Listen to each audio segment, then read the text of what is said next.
I love you নিধি। কুত্তার বাচ্চা, তোর কি করে সাহস হয় আমাকে আই লাভ ইউ বলে? সামান্য ড্রাইভারের ছেলে হয়ে তুই আমার সাথে প্রেম করার সাহস দেখাস কোত্থেকে?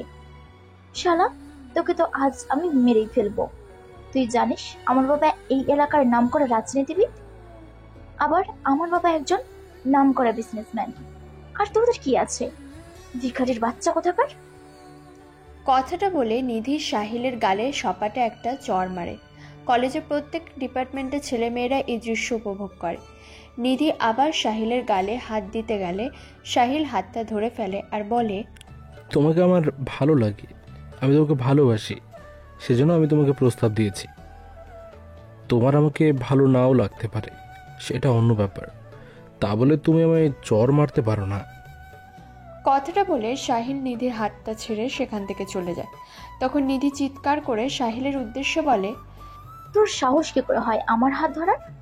তোর বাবা সামান্য গাড়ির ড্রাইভার, থাকিস তো ভাড়া বাড়িতে, নিজের বাড়িটাও নেই।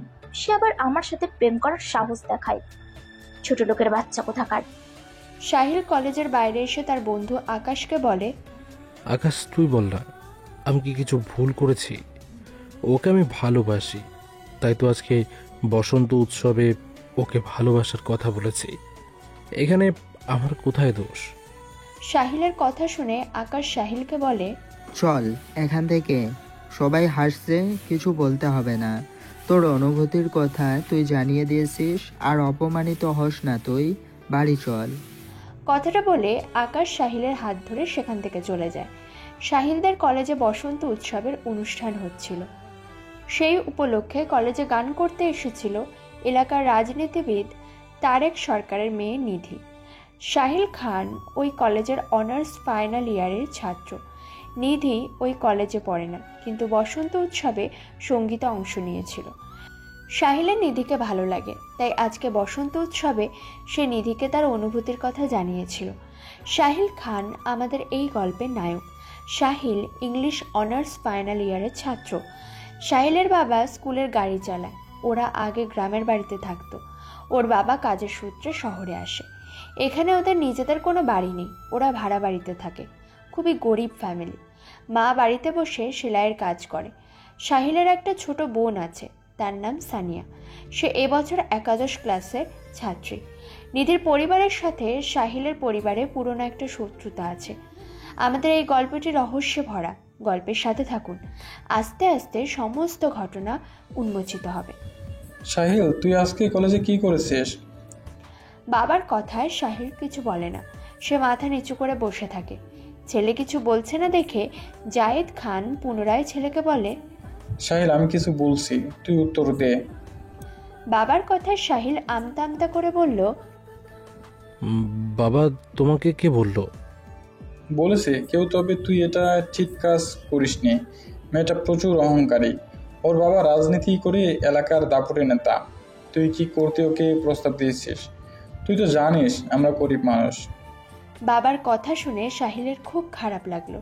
এরকম একটা ঘটনা বাবা জেনে গেছে বলে তার নিজেকে অপরাধী বলে মনে হয়। সে বাবার কাছে মাথা নত করে বলল, সরি বাবা, আমার ভুল হয়ে গেছে, তুমি ওকে ক্ষমা করে দাও। জায়েদ খান ছেলের মুখের দিকে তাকিয়ে দেখল, ছেলের মুখে অপরাধীর ছাপ। জায়েদ খান হেসে ছেলেকে নিজের কাছে টেনে নিল, তারপর বলল, বাবার কাছে ক্ষমা চাইতে হবে না। কাউকে ভালোবাসা বা কাউকে ভালো লাগা সেটা কোনো অপরাধ নয়।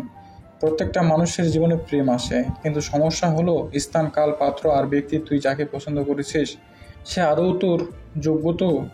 আর যে সময়টাই তুই বেছে নিয়েছিস, কলেজে অত লোকের সামনে মেয়েটাকে প্রপোজ করা তোর উচিত হয়নি। সব কিছু ভেবে কাজ করতে হয়, সেটা তুই করিসনি। তোর বয়স কম, এই বয়সে ভুল হওয়াটা স্বাভাবিক। আজকে যে ঘটনাটা ঘটেছে, আশা করছি আগামী দিনে আর ঘটবে না। তোকে অনেক বড় হতে হবে, সমাজে তোকে প্রতিষ্ঠিত হতে হবে। আমার বয়স হচ্ছে, আমি আর কতদিন বাঁচবো? তোর ছোট্ট বোন আছে, তার দায়িত্ব তোকে নিতে হবে। তাই এবার যেটা করবি সেটা ভেবেচিন্তে করবি। আমি আশা করছি তুই আমার কথা বুঝতে পেরেছিস। বাবার কথা শুনে সাহিলের লজ্জা পায়। সে মনে মনে অনুতপ্ত হয় আর বলে, সত্যি আমি ভুল করে ফেলেছি, আমার উচিত হয়নি সবার সামনে নিধিকে ওইভাবে প্রস্তাব দেওয়া। তবে আমি আর ভুল করব না। তারপর বাবার দিকে তাকিয়ে বলে, বাবা, তোমার ছেলে আর ভুল করবে না, আমি কথা দিচ্ছি। আমি এমন কোনো কাজ করব না যাতে তোমার সম্মান নষ্ট হয়। এটা আমার জীবনে একটা ভুল ছিল বাবা, আমি সিদ্ধান্ত নিতে পারিনি, তাই এই ঘটনা ঘটেছে। এবার আমি সামনের দিকে এগিয়ে যাব। আমার জীবনে যে স্বপ্ন আছে আমি সেটা পূরণ করব। সাহিলের কথা শুনে জায়েদ খান হাসে আর বলে, আমি জানি বাবা, তুই অনেক বড় হবি, তোকে নিয়ে যে আমার অনেক স্বপ্ন আছে। জায়েদ খান যে স্কুলে গাড়ি চালায় সেই স্কুলের টিচার ওই অনুষ্ঠানে উপস্থিত ছিল। সেই জানিয়েছে জায়েদ খানকে। বাবা, তুমি এই ছেলেটাকে বেশ করে বকে দেবে। এরকম থার্ড ক্লাসের দিকে আমি কখনোই তাকাই না। নিধির কথা তারেক সরকার কিছু বুঝতে পারে না। সে মেয়েকে বলে, কেন, কি হয়েছে? আমার মামুনিকে কেউ কিছু বলেছে? বাবার কথা শুনে নিধি বসন্ত উৎসবে ঘটে যাওয়া সমস্ত ঘটনা খুলে বলে। সব শুনে তারেক সরকার বলে, নিধি, তোকে এই নিয়ে চিন্তা করতে হবে না, আমি ছেলেটাকে দেখে নেব। ওর কি অবস্থা করব ও ভাবতেই পারবে না। হ্যাঁ বাবা, তুমি ওকে কঠিন থেকে কঠিনতম শাস্তি দেবে, তবে আমি খুশি হব। বাবা মেয়ে যখন কথাগুলো বলছিল তখন তার মা খুশবু বেগম বলল, অত অহংকার ভালো নয়। কোন রাজপুত্র তোকে বিয়ে করবে শুনি? তাছাড়া এই ভদ্রলোক তোকে যেভাবে চালনা করছে, খুব তাড়াতাড়ি তোর ভবিষ্যৎ অন্ধকারে ডুবে যাবে। খুশবু, উল্টোপাল্টা কথা একদম বলবে না, মুখ বুজে থাকবে। আমি তোমাকে সতর্ক করেছি, তুমি কিন্তু আমার কথা শুনোও না। এবার যদি তুমি আর কিছু বলো আমি কিন্তু তোমাকে ছাড়বো না। আমার মেয়ে কি করবে না করবে সেটা আমার ভাবনা, তোমার নয়। দয়া করে ওর লাইফে তুমি মাথা ঘামাবে না। তারেক সরকার একজন রাজনীতিবিদ ও বিজনেসম্যান, কিন্তু তার বিজনেসম্যানের হওয়ার পিছনে 2 নম্বরই ব্যবসা। নিধি প্রচণ্ড অহংকারী আর সেই সাথে জেদি। এর পেছনে অবশ্য তারেক সরকারের ভূমিকা আছে। ও মেয়ের ব্রেন ওয়াশ করছে আর মেয়েকে বিপথে চালনা করছে। নিধি এবার উচ্চ মাধ্যমিক পরীক্ষা দেবে। তার বয়স সবে মাত্র 17 বছর। নিধি গান শেখে, সেই জন্য অনেক অনুষ্ঠানে গান করতে যায়। সাহিলদের কলেজে বসন্ত উৎসবে গান গাইতে গিয়েছিল। সাহিলদের বাড়ি থেকে কিছুটা দূরে নিধিদের বাড়ি। সাহিলের নিধিকে ভালো লাগে, কিন্তু সাহিল গরিব বলে নিধি ওকে বারবার অপমান করে। আজকে স্কুলের বাচ্চাদের দিয়ে গাড়ি নিয়ে স্কুলে আসছিল সাহিলের বাবা জায়েদ খান। নিধি তখন তার বন্ধুদের নিয়ে বাড়ি ফিরছিল। সে সারা রাস্তা জুড়ে গল্প করতে করতেই যাচ্ছিল। জায়েদ খান হর্ন বাজাচ্ছিল। নিধির বান্ধবীরা সরে যেতে চাইলে নিধি সরে না। তখন জায়েদ খান গাড়ি থেকে বলে, এই যে মেয়েরা, আমি গাড়ি হর্ন দিচ্ছি, তবু তোমরা সরছো না কেন? জায়েদ খানের কথা শুনে নিধি বলে, রাস্তা থেকে সরছি না, কারণ এই রাস্তাটা আমার বাপের। আমার বাপ তৈরি করেছে, সেই জন্য সরছি না। রাস্তা কখনো কারো বাপের টাকায় হয় না, রাস্তা সরকার তৈরি করে। তুই গিয়ে ভালো করে খোঁজ নিবি, এই রাস্তাটা আমার বাপ তৈরি করেছে। আগে দেখিস না রাস্তাটা কিরকম ছিল। আমার বাপ পয়সা খরচ করে এই রাস্তাটা তৈরি করেছে। স্কুল আসার সময় ছেলে মেয়েদের অসুবিধা হয়, তার কথা ভেবে আমার বাবা পয়সা খরচ করেছে। নিধির কথা শুনে জায়েদ খান গাড়ি থেকে নেমে আসে আর নিধিকে বলে, তুমি ছোট মানুষ মা, তুমি জানো না রাস্তা কখনো কারো বাপের টাকাই হয় না। সরকার টাকা দেয়, হয়তো তোমার বাবা সেটা দায়িত্ব নিয়ে করে দিয়েছে। উনি এখানকার নেতা, এটা ওনার দায়িত্ব। তার মানে উনি পয়সা খরচা করে এই রাস্তাটা করেনি। রাস্তা হলে স্কুলের ছেলে মেয়েদের সুবিধে হবে, জনগণের সুবিধা হবে, সে স্বার্থে করেছে। জায়েদ খানের কথা শুনে নিধি রেগে যায় আর বলে, উল্টোপাল্টা কথা একদম বলবি না। গাড়ির ড্রাইভারের মতো থাকবি। 2 টাকার ড্রাইভার আমাকে জ্ঞান দিচ্ছে। এই রাস্তাটা আমার বাবা করে দিয়েছে, তাই আমি এই রাস্তা দিয়ে যাব। তোর কিছু করার আছে? বয়স্ক লোকের সাথে এভাবে কথা বলায় নিধির বান্ধবী কেয়া রেগে যায় আর সে নিধিকে বলে, নিধি আঙ্কেল সিনিয়র মানুষ, ওনাকে রেসপেক্ট দিয়ে কথা বলো। তোর কি রকম মুখের ভাষা! ছি! সিনিয়র মানুষ বলে রেসপেক্ট করতে হবে? ওরা গরিব, ওরা স্বার্থপর। সেদিন দেখলি না ওর ছেলে আমার সাথে কিরকম খারাপ ব্যবহার করলো? শালা, ঘরে কিছু নেই, বামন হয়ে চাঁদে হাত দিতে এসেছে। যেমন বাপ তার তেমন ছেলে, লোভী, স্বার্থপর। আমার বাবার পয়সা আছে, সেই জন্য ছেলেকে আমার দিকে গতি দিয়েছে। নিধির কথা শুনে জায়েদ খান বলে, তুমি কি সব উল্টাপাল্টা কথা বলছো? আমার ছেলে যেটা করেছে সেটা অন্যায় করেছে, আমি ওর হয়ে ক্ষমা চাইছি। ক্ষমাময় ফুট, জানোয়ারের বাচ্চা, জানোয়ার কোথাকার। কথাটা বলে নিধি পাশে পড়ে থাকা ইট নিয়ে গাড়ির কাঁচ ভেঙে দেয় আর বলে, আমার বাবাকে বলে তোর এই চাকরি থেকে তোকে বের করে না দেই, তাহলে আমার নাম নিধি না। নিধির এই এরকম আচরণ পাশে দাঁড়িয়ে থাকা অনেকেরই পছন্দ হয় না। সেখান দিয়ে সাহিলের বোন সানিয়া বাড়ি যাচ্ছিল। সে এসে নিধিকে বলে, এসব কেমন মুখের ভাষা নিধি? আমার বাবা তোমার বাবার মতো, তোমার থেকে বয়সে অনেক বড়, তাকে সম্মান দিয়ে কথা বলো। বয়স্ক লোকের সাথে এইভাবে কেউ কথা বলে? সানিয়ার কথা শুনে নিধি রেগে যায় আর বলে, উল্টোপাল্টা কথা একদম বলবি না। তোর কি যোগ্যতা আছে আমার সাথে কথা বলার? তোর ভাইয়া অন্যায় করেছে, তোর ভাইয়ার অন্যায়ের শাস্তি তোর বাবাকে পেতে হয়েছে। আমার ভাইয়া যেটা করেছে সেটা ঠিক কাজ করেনি, কিন্তু তার জন্য আমার বাবাকে হেনস্থা করা তোমার উচিত হয়নি। সেটা তোর ভাই আগে বোঝেনি। তোর বাবার চাকরি একবার গেলে কাল থেকে পথে পথে ভিক্ষা করে বেড়াবি। আমাকে প্রপোজ করার শাস্তি তোদের পুরো পরিবার পাবে। কথাটা বলে নিধি সেখান থেকে চলে যায়। এলাকার প্রত্যেকেই জানে তারেক সরকার কিরকম লোক, তাই কেউ কোনো প্রতিবাদ করে না। এদিকে গাড়ির কাঁচ ভাঙার জন্য স্কুল কর্তৃপক্ষ জায়েদ খানকে চাকরি থেকে অব্যাহতি দেয়, কারণ গাড়িটা স্কুলের ছিল। দূরের বাচ্চাদের নিয়ে আসা নিয়ে যাওয়ার জন্য গাড়িটা ব্যবহার করতে হতো জায়েদ খানকে। সেই ছিল এই গাড়ির ড্রাইভার। জায়েদ খানকে তারেক সরকার লোক পাঠিয়ে পার্টি অফিসে ডেকে আনে আর জায়েদ খানকে বলে, শালা তুই কুলাঙ্গার, তোর ছেলে কুলাঙ্গার, তোর ছেলের সাহস কি করে হয় আমার মেয়েকে প্রপোজ করার? তুই যদি বাঁচতে চাস পুরো পরিবার নিয়ে গ্রামে ফিরে যা, আমার মেয়ের আশেপাশে তোর ছেলেকে যেন আর না দেখি। তারেক সরকারের কথা শুনে জায়েদ খান বলল, কিন্তু স্যার, আমার ছেলের অনার্স ফাইনাল পরীক্ষা আর কিছুদিন বাকি আছে। এই সময় চলে গেলে ওর ক্ষতি হতে পারে, তাই বলছিলাম আর 3টে মাস অন্তত আমাদের এখানে থাকতে দিন, তারপর ছেলের পরীক্ষা হয়ে গেলে আমরা চলে যাব। ঠিক আছে, শুধু 3 মাস, আর এই 3 মাসে যদি আমি কিছু শুনি তাহলে তোর ছেলের লাশটাও দেখতে পাবি না। বাড়িতে এসে জায়েদ খান মনমরা হয়ে বসে থাকে। তাকে দেখে সাহিল বলে, বাবা, আমি সব শুনেছি, তোমাকে চিন্তা করতে হবে না। আর কিছুদিন পর আমার অনার্স ফাইনাল পরীক্ষা হয়ে যাবে, আমি কিছু একটা করে নেব। কথাটা শেষ করতে দিল না সাহিলকে। তার আগে ওর বাবা চিৎকার করে বলল, কি করবি কি তুই? সামান্য একটা বাচ্চা মেয়ে তোর কারণে আমাকে অপমান করলো। তার বাবা আজকে আমাকে পার্টি হবে সেটাকে অপমান করলো। আজ পর্যন্ত কেউ আমার সাথে এইভাবে কথা বলেনি। আমি গরিব হতে পারি, কিন্তু কারো 10 টাকা মেরে নেই নাই। আমি অনেক কষ্ট করে তোদের 2 ভাই বোনকে মানুষ করেছি। হয়তো ভালো মন্দ কিছু খাওয়াতে পারিনি, কিন্তু কখনো অভাব দেইনি। এখানে আমার নিজের বাড়ি নেই, ভাড়া বাড়িতে থাকি। তা বলে এই নয় তোদেরকে আমি অসৎ পথে ইনকাম করে খাওয়াচ্ছি। স্কুল থেকে যা মাইনে পাই তাতে চলে না। আমি আবার একটা পার্ট টাইম কাজ করি যাতে সংসারটা ভালোভাবে চলে আর তোদেরকে ভালোভাবে মানুষ করতে পারি। কিন্তু সামান্য তোর ভুলের জন্য আজ সারা মহল্লার সামনে ওই মেয়েটা আমাকে অপমান করলো। স্কুলের অভিভাবকরা আমাকে সম্মান করতো, তারাও আমাকে বাজে দৃষ্টিতে দেখছে। স্কুলের স্যারেরা আমাকে বড় ভাইয়া বলতো, তারা আর আমার সাথে কথা বলছে না। বল, আমি কি দোষ করেছি? কি আমার অপরাধ?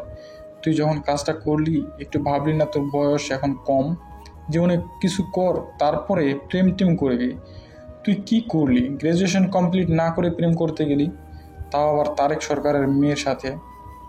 ওর বাবা যেরকম অহংকারী, মেয়েটাও তেমন অহংকারী। ওই রকম মেয়ে কখনোই তোর যোগ্য হতে পারে না। বাবার কথা শুনে সাহিল মাথা হেট করে দাঁড়িয়ে থাকে। সে কি বলবে? তার কি বলার আছে? বাবা যে কথাগুলো বলেছে তার তো একটাও মিথ্যে নয়। সামান্য আবেগী হয়ে সে নিধিকে প্রপোজ করেছিল। ওর নিজেকে কন্ট্রোল করা উচিত ছিল। আকাশ সাহিলকে সতর্ক করেছিল, কিন্তু সাহিল শোনেনি। কিছুদিন পর জায়েদ খান অসুস্থ হয়ে পড়ে। ডাক্তার দেখায় সাহিল। ডাক্তার বলে, উনি কোনো কারণে মানসিক কষ্ট পেয়েছেন, তাই ওনার এই সমস্যায় ওনাকে এই পরিবেশ থেকে একটু দূরে নিয়ে চলে যান, তাহলেই সব ঠিক হয়ে যাবে। বাড়িতে এসে সাহিল তার বাবাকে বলে, বাবা, আমরা এখানে থাকবো না, নতুন কোনো জায়গায় চলে যাব। ছেলের কথা শুনে জায়েদ খান বলল, আমি আর তোর মা তোর বোনকে নিয়ে গ্রামের বাড়ি ফিরে যাচ্ছি। আর 3 মাস পর পরীক্ষা। তুই এখান থেকে গ্রাজুয়েশন কমপ্লিট কর, তারপর তুইও চলে যাবি। আমাদের গ্রামে থাকবো আমরা। তোর রহিম চাচাকে ফোন করেছিলাম, ও একটা কাজ দেখে দেবে বলেছে। তুই যতদিন না কিছু করছিস ততদিন আমি ম্যানেজ করব। তারপর গ্র্যাজুয়েশন করার পর তুই কিছু কাজ করার চেষ্টা করবি, তখন আমি কাজ ছেড়ে দেব। আমরা কালকে ভোরেই এখান থেকে চলে যাব। বাড়িওয়ালাকে আমি বলে দিয়েছি, ওর ভাড়া মিটিয়ে দিয়েছি। আর যে 3 মাস তুই থাকবি তার টাকা আমিও পাঠিয়ে দেব। তুই ভুলেও আর ওই মেয়ের মুখের দিকে তাকাবি না। ওর সাংঘাতিক মেয়ে যে বড়দের সম্মান দেয় না, সে কী রকম মানুষ। জীবনে প্রতিষ্ঠিত হও, তারপর ওর চেয়ে কত ভালো মেয়ে তোর জীবনে আসবে। ওর বাপের ভয়ে সেদিন কেউ মুখ খুলেনি, কিন্তু পেছনে সবাই সমালোচনা করেছে। এটাই তো আমাদের সমাজ ব্যবস্থা। বাবার কথা শুনে সাহিল বলল, আমি কথা দিচ্ছি বাবা, ওই মেয়ের মুখের দিকে আমি আর কখনো তাকাবো না। মেয়েটাকে ভালো লেগেছিল ঠিক আছে, কিন্তু যেখানে আমার বাবা মার সম্মান জড়িত সেই কাজ আমি জীবনে করব না। আমাকে জীবনে প্রতিষ্ঠিত হতে হবে। আমি জানি তুমি অনেক কষ্ট করে আমাদের মানুষ করেছ, তাই তোমাকে কখনো অপমান বা অবহেলা করব না। তুমি আর কিছুদিন আমাকে সময় দাও, তারপর সব ঠিক হয়ে যাবে। ছেলের কথায় জায়েদ খান হাসলো আর বলল, তোর উপর আমার বিশ্বাস আছে। আমি জানি তুই যেটা কথা দিস সেটা রাখিস, আর তুই পারবি। আমার ছেলেকে আমি সেই শিক্ষা দিয়ে মানুষ করেছি, অতটা দুর্বল নয় আমার ছেলে। কথা মতো জায়েদ খান তার স্ত্রী মারিয়া বেগম ও মেয়ে সানিয়াকে নিয়ে গ্রামের বাড়ি চলে যায়। সাহিল এই 3 মাসে শুধু পড়াশোনা করে, সে আর কোনো দিকে তাকায় না। তার ফাইনাল পরীক্ষা হয়ে যায়, সে বাবা মার কাছে গ্রামের বাড়িতে ফিরে আসে। হঠাৎ তার বন্ধু আকাশ তাকে ফোন করে আর বলে, হ্যালো সাহিল, কেমন আছিস রে? কেমন আর থাকবো, ভালো আছি। কিছু কাজের চেষ্টা করছিস? এখনো কিছু করিনি, এই তো সব পরীক্ষা দিলাম। কাজ তো করতেই হবে, গরিবের ছেলে, কদিন আর বসে বসে খাবো। তারপর মা অসুস্থ, তার চিকিৎসায় টাকা খরচ হচ্ছে। বাবা একা পেরে উঠছে না, বোনের পড়াশোনা আছে। একটা চাচা বলেছে তার কারখানায় লোক নেবে, সুপারভাইজারের জন্য ভাবছি ওখানেই ঢুকে পড়ব। মাসে 12,000 টাকা করে দেবে, পরে বাড়বে। তুই মাস্টার করবি না? আকাশের কথা শুনে সাহিল বলল, হ্যাঁ করবো তো। আমি ভাবছি কাজটার সাথে সাথে মাস্টার্স করব। সাহিল ওর বাবাকে কাজের কথা বলতে গেলে জায়েদ খান সাহিলকে বলে, আগে মাস্টার্স কমপ্লিট কর, তারপর কিছু কাজ করবি। একসাথে দুটো ম্যানেজ করতে পারবি না। হ্যাঁ বাবা, পারবো। ঠিক আছে, যদি দুটো কাজ একসাথে ম্যানেজ করতে পারিস কর। পড়াশোনা ও কাজ সাহিল একসাথে করতে থাকে, আর সেই সাথে সরকারি চাকরির পরীক্ষায় প্রস্তুতি নেয়। এভাবে কেটে গেল আরও 3টে বছর। এরই মধ্যে সাহিল সরকারি চাকরির পরীক্ষায় বসে। কিছুদিন পর সে চাকরি পেয়েও যায়। তারপর সে তার মাকে বলে, মা, তুমি অনেক কষ্ট করেছ, আর তোমাকে কষ্ট করতে দেব না। বাবাকে কাজ করতে হবে না, আমি চাকরিটা পেয়ে গেছি। কালকে আমি দিল্লি যাচ্ছি, ওখানে 6 মাসের ট্রেনিং আছে। সাহিলের কথা শুনে তার মা মারিয়া বেগম বলে, দিল্লি সে তো অনেক দূর বাবা, অত দূর যাবি? মায়ের কথা শুনে সাহিল হাসলো আর বলল, মা, দিল্লি আমাদের দেশের রাজধানী, দূর তো কি হয়েছে? তোমার ছেলে ভালো কাজ করবে, তোমার তো গর্ব করা উচিত। কজনের জীবনে এই সুযোগ আসে? আমি সব বুঝতে পারছি, আসলে আমার শরীর ভালো নেই, মাঝে মাঝে অসুস্থ হয়ে পড়ি। তোর বোন এখনো পড়াশোনা শেষ হয়নি, তোর বাবার বয়স হচ্ছে, তুই আছিস বলেই চিন্তা হয় না। তুই চলে গেলে তোর বোনের ওপর চাপ পড়ে যাবে, তোর বোনও বড় হচ্ছে। আমার খুব চিন্তা হচ্ছে, আজকাল দিনকাল তো ভালো না। মায়ের কথা শুনে সাহিল মাকে জড়িয়ে ধরে আর বলে, মা, এসব নিয়ে তোমার চিন্তা করতে হবে না। সানিয়া খুব ভালো মেয়ে, আমার বিশ্বাস আছে আমার বোনের ওপর। দিল্লিতে সাহিলের 6 মাসের ট্রেনিং হয়। সেখান থেকে পাঞ্জাবের অমৃতসরে সাহিলের ডিউটি দেয়। দেখতে দেখতে 4 বছর হয়ে যায়। সাহিল এখন একজন অফিসার। এদিকে তারেক রহমানের নামে নানা রকম বদনাম ছড়িয়ে পড়েছে।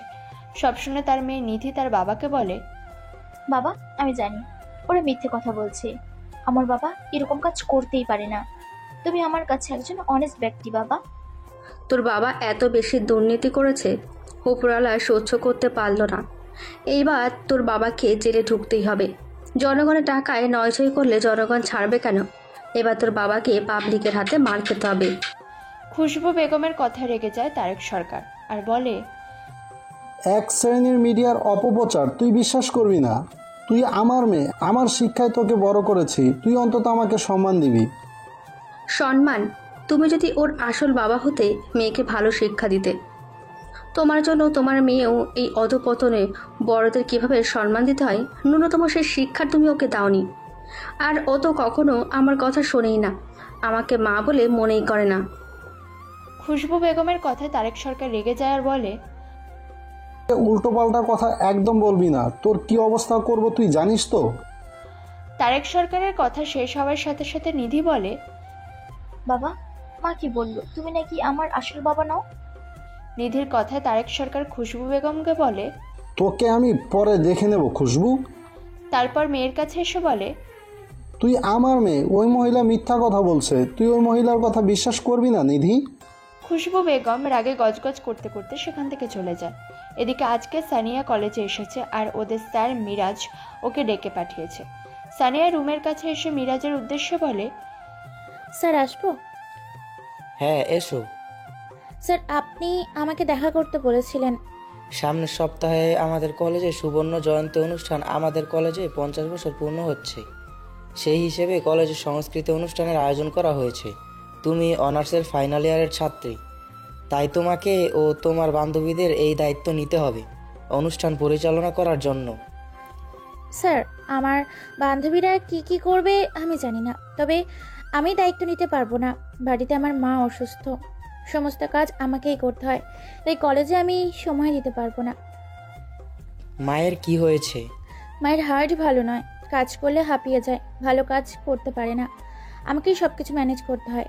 ঠিক আছে, তোমার মায়ের কথা ভেবে তোমাকে ছেড়ে দিলাম, তবে অনুষ্ঠানে তুমি আসবার কি পোশাক পরতে হবে ওটা নিশ্চয় জানো তো? এই কথা বলে স্যার সানিয়াকে। সানিয়া স্যারের কথা শুনে, হ্যাঁ শুনেছি শাড়ি পরতে হবে। আমি তোমাকে শাড়িতে দেখতে চাই, তুমি অবশ্যই আসবে। স্যার চেষ্টা করবো আমি, তবে কথা দিতে পারছি না, আমার ফ্যামিলির সমস্যা একটু বেশি, আশা করি আপনি আমায় বুঝবেন। সানিয়ার কথা শুনে মিরাজ বলল, ফ্যামিলি সমস্যা সবার আছে, সব কিছু মানিয়ে নিয়ে আমাদের চলতে হবে, আর কলেজে আসাটা অত্যন্ত জরুরি। ওই দিন অনেক গেস্ট আসবে, আশা করি তুমি বুঝতে পারছো। হ্যাঁ স্যার বুঝতে পেরেছি। স্যার আপনার কথা যদি শেষ হয়ে থাকে আমি তাহলে এখন আসতে পারি? মিরাজ তখন সানিয়ার মুখের দিকে এক দৃষ্টিতে তাকিয়ে থাকে। মিরাজের এই দৃষ্টিতে সানিয়া লজ্জা পায়, সে চোখ নামিয়ে নেয়। তারপর সানিয়া বলে, স্যার তাহলে এখন আমি আসছি। সানিয়ার কথায় মিরাজ স্বাভাবিক হয়, তারপর বলে, হ্যাঁ এসো। মিরাজ চৌধুরী কলেজের প্রফেসর, আজ 2 বছর হলো চাকরিতে জয়েন হয়েছে। উনি বাংলা ডিপার্টমেন্টের শিক্ষক আর সানিয়া বাংলায় অনার্স করছে। মিরাজের সানিয়াকে ভালো লাগে, কিন্তু ছাত্রী বলে সে কিছু বলতে পারে না। তাদের কলেজে সুবর্ণ জয়ন্তীর 50 বছর পূর্ণ হচ্ছে, সেই উপলক্ষে কলেজে অনুষ্ঠান হবে। মিরাজ তাই সানিয়াকে ডেকে পাঠিয়েছিল ওদের ডিপার্টমেন্ট থেকে দায়িত্ব নেওয়ার জন্য। মিরাজের এটা ছিল একটা চাল, ও একটা সুযোগ খুঁজছিল সানিয়ার সাথে কথা বলার, কিন্তু পারছিল না। এদিকে গোয়েন্দা দপ্তরের অফিসাররা তারেক রহমানকে তার বাড়ি থেকে অ্যারেস্ট করে, মিডিয়াতে বারবার খবরটা দেখায়। এই ঘটনায় নিধি খুব ভেঙে পড়ে, সে নিজেকে রুমে বন্দি করে নেয়। এই ঘটনার খবর পেয়ে নিধির বান্ধবী কেয়া নিধিদের বাড়িতে আসে। কেয়াকে দেখে নিধি রেগে যায় আর চিৎকার করে বলে, কি করতে আমার বাড়িতে এসেছিস? আমাকে সিম্পাতি দেখাতে? আমাকে সহানুভূতি দেখাতে হবে না, আমি ভালো আছি। নিধির কথা শুনে কেয়া বলে, কি সব উল্টাপাল্টা কথা বলছিস? আমি কেন তোকে সিম্প্যাথি দেখাতে আসবো? তুই আমার বান্ধবী, তাই আমি তোর সাথে দেখা করতে এসেছি। নিধি কিছু বলতে যাবে, কেয়াকে ওর মা খুশবু বেগম বলে, নিধি, এত ঘটনার পর তোর মধ্যে কোনো পরিবর্তন হলো না? ওই লোকটা ভালো ছিল না, তুই তো দেখতে পাচ্ছিস বাইরের কি অবস্থা। সবাই মিথ্যা বলতে পারে না, ওই ভদ্রলোক শুধু তোর চোখে পটি পরিয়ে রেখেছিল। তুই অন্তত বিষয়টা এবার বোঝ। আমি ওই লোকটার জন্য তোকে কখনো কিছু বলতে পারিনি। শুধু দুর্নীতি নয়, তোর বাবা কত মেয়ের জীবন নষ্ট করেছে তুই জানিস না? তুই তো দেখতে পাচ্ছিস মানুষের হাহাকার। এই টাকা আমাদের দরকার নেই, চল আমরা এই বাড়ি থেকে চলে যাই। আর বাড়ি থেকে যেতে হবে না, কোর্ট থেকে সমস্ত কিছু ব্যান্ড করে দেবে। তুই একদিন সাহিলকে অপমান করেছিলিস, ও গরিব ড্রাইভারের ছেলে বলে। আজকে তোর অবস্থা এক। ওর বাবা গরিব ছিল কিন্তু সৎ ছিল, আর ওই ভদ্রলোকের বিরুদ্ধে দুর্নীতির অভিযোগ। মা, তুমি কানের কাছে বকবে না। তুমি কখনো বাবার কথা বোঝোনি, আর সবসময় তুমি লেট করো কেন? ও তোমার স্বামী আর আমার বাবা। তুমি পারবে বাবাকে ছাড়িয়ে নিয়ে আসতে, বাবার জামিনের ব্যবস্থা করতে? মেয়ের কথা শুনে হাসলো খুশবু বেগম আর মনে মনে বলল, তুই যদি তোর আর আমার জীবনে ঘটে যাওয়া কাহিনী জানতিস তাহলে ওই লোকটাকে এত ভালোবাসতিস না। মনে মনে এই কথাটা বলল, কিন্তু মুখে বলল অন্য কথা। তোর বাবা যদি ভালো হতো তাহলে আমি চেষ্টা করতাম, কিন্তু কখনোই ভালো নয়। তুই আমার মেয়ে, আমি আর তোকে কত বোঝাবো। তোর বাবা তার ভাইয়ের জীবন নষ্ট করে দিয়েছে। এসব নোংরা কথা আমি তোর সাথে আলোচনা করতে চাই না। আমরা কালকেই বাড়ি ছেড়ে অন্য জায়গায় চলে যাব। খুশবু বেগমের কথা শেষ হয়ে গেলে কেয়া বলে, হ্যাঁ নিধি, আন্টি ঠিকই বলেছে। তোরা এখান থেকে চলে যা। এলাকার লোক সব ক্ষেপে আছে। তোর বাবার নামে কত লোক কত কথা বলছে, কত লোককে চাকরি দেবে বলে টাকা নিয়েছে। তুই এগুলো বোঝ আর নিজের জেদ নিয়ে থাকিস না। কেয়ার অনুরোধ আর মায়ের আদেশে নিধি তার মায়ের সাথে ওই বাড়ি ছেড়ে অন্য জায়গায় চলে যায়। এদিকে আকাশ সাহিলকে ফোন করে আর বলে, হ্যালো শাহিন, কেমন আছিস? কেমন শুনতে চাস? আমার দোস্ত সব সময় ভালো থাকবে আমি আশা করছি। আকাশের কথা শুনে সাহিল হাসতে থাকে আর বলে, আমার বন্ধু যখন চাইছে আমি ভালো থাকি, তার মানে আমি ভালো আছি। আর বল, তোর কি খবর? কি আর বলবো, ভালো তো আছি। আসলে মিডিয়াতে বারবার তোর নাম বলছে, আমি সেজন্য তোকে ফোন করলাম। তারেক সরকারের দুর্নীতি তদন্তকারী অফিসার তুই সাহিল খান, এটা কি সত্যি? আকাশের কথা শুনে সাহিল বলে, তোর কি মনে হয় তোর সেই হাদারাম বন্ধু সাহিল খান আর তদন্তকারী অফিসার সাহিল খান এক লোক? মিডিয়াতে তোর ছবিটাই দেখাচ্ছে, তাহলে তো আমি ধরে নিতেই পারি আমার সেই হাদারাম বন্ধুটাই তদন্তকারী অফিসার সাহিল খান। তুই যে এত বড় চাকরি করিস কখনো তো আমাকে বলিসনি। আকাশের কথা শুনে সাহিল বলে, সময় পাইনি রে কথাটা শেয়ার কর। তবে আজকে তো জেনে গেছিস, তুই খুশি হোসনি তোর বন্ধুর এই সাফল্যে? খুব খুশি হয়েছিস রে। আমি চেয়েছিলাম তুই অনেক বড় হ, আর তোর মধ্যে সম্ভাবনা ছিল। আমি জানতাম তুই বড় হবি। জানিস, তোর সাফল্যের কথা শুনে আমার তোকে জড়িয়ে ধরে কাঁদতে ইচ্ছা করছে। তাই নাকি? তবে কেঁদে ফেল। তুই জানিস না, ছেলেদের কাঁদতে নেই, আল্লাহ পাপ দেয়। আকাশের কথায় সাহিল হাসে আর বলে, তাই বুঝি? আমার বন্ধুটা তো অনেক কিছুই জানে। ঠিক আছে আকাশ, তুই এখন রাখ, আমাকে ডিউটিতে বেরোতে হবে। আমি সামনের 1 মাসের ছুটি নিয়ে গ্রামের বাড়ি যাব, আর তোর সাথে দেখা করব। কদিন ধরে বোন ফোন করছে, মার শরীরটা ভালো নেই, মাকে একটা ভালো ডাক্তার দেখাতে হবে। আর তখন তোর সাথে দেখা করব।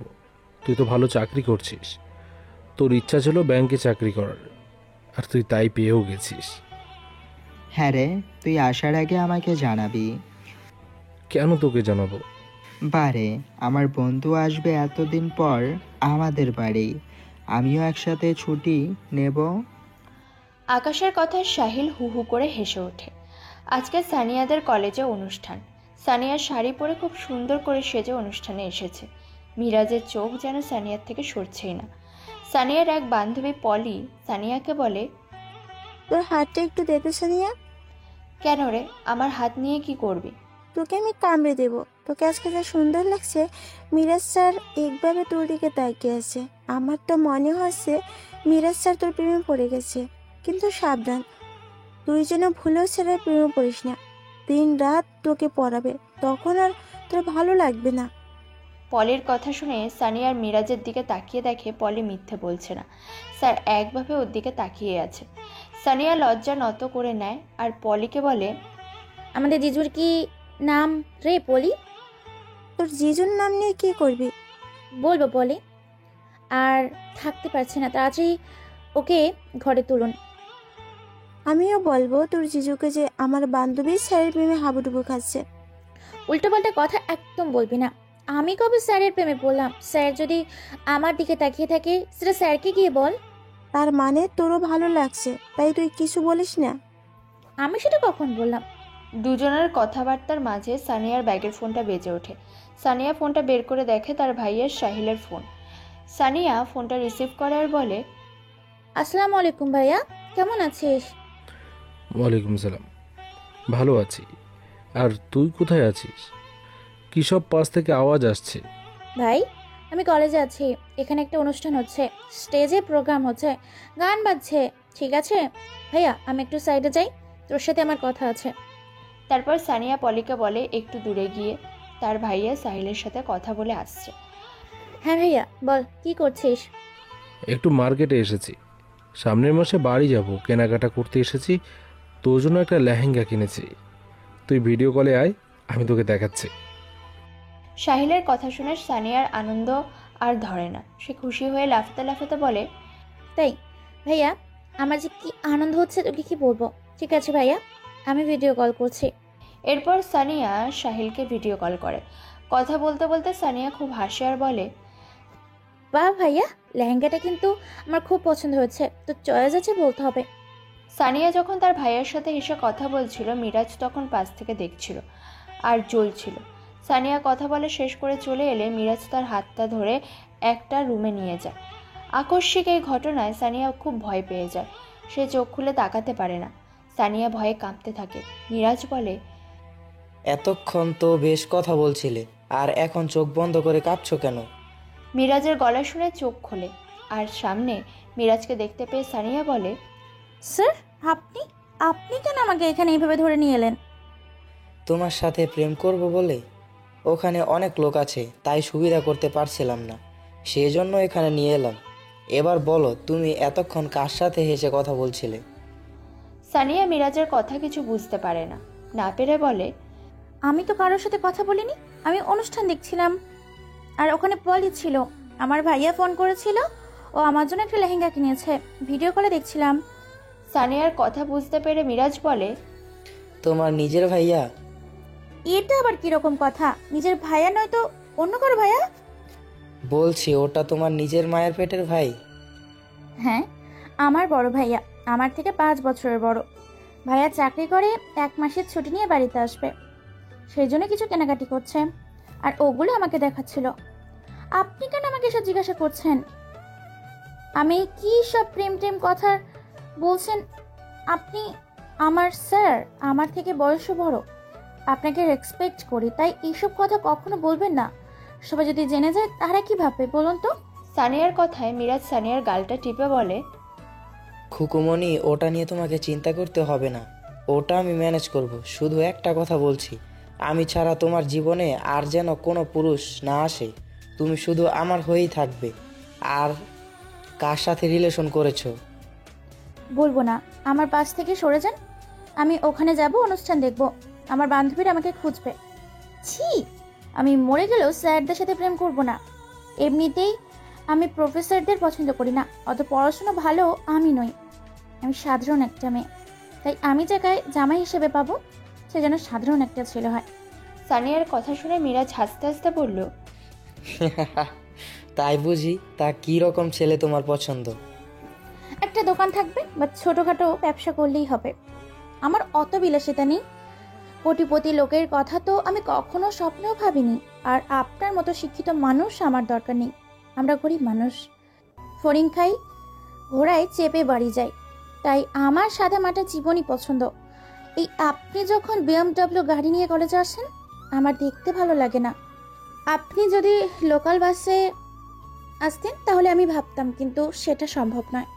শুনেছি আপনি বিলাসিতায় বড় হয়েছেন, এসি রুম ছাড়া থাকতে পারেন না, এসি গাড়ি ছাড়া ভাবতেই পারেন না।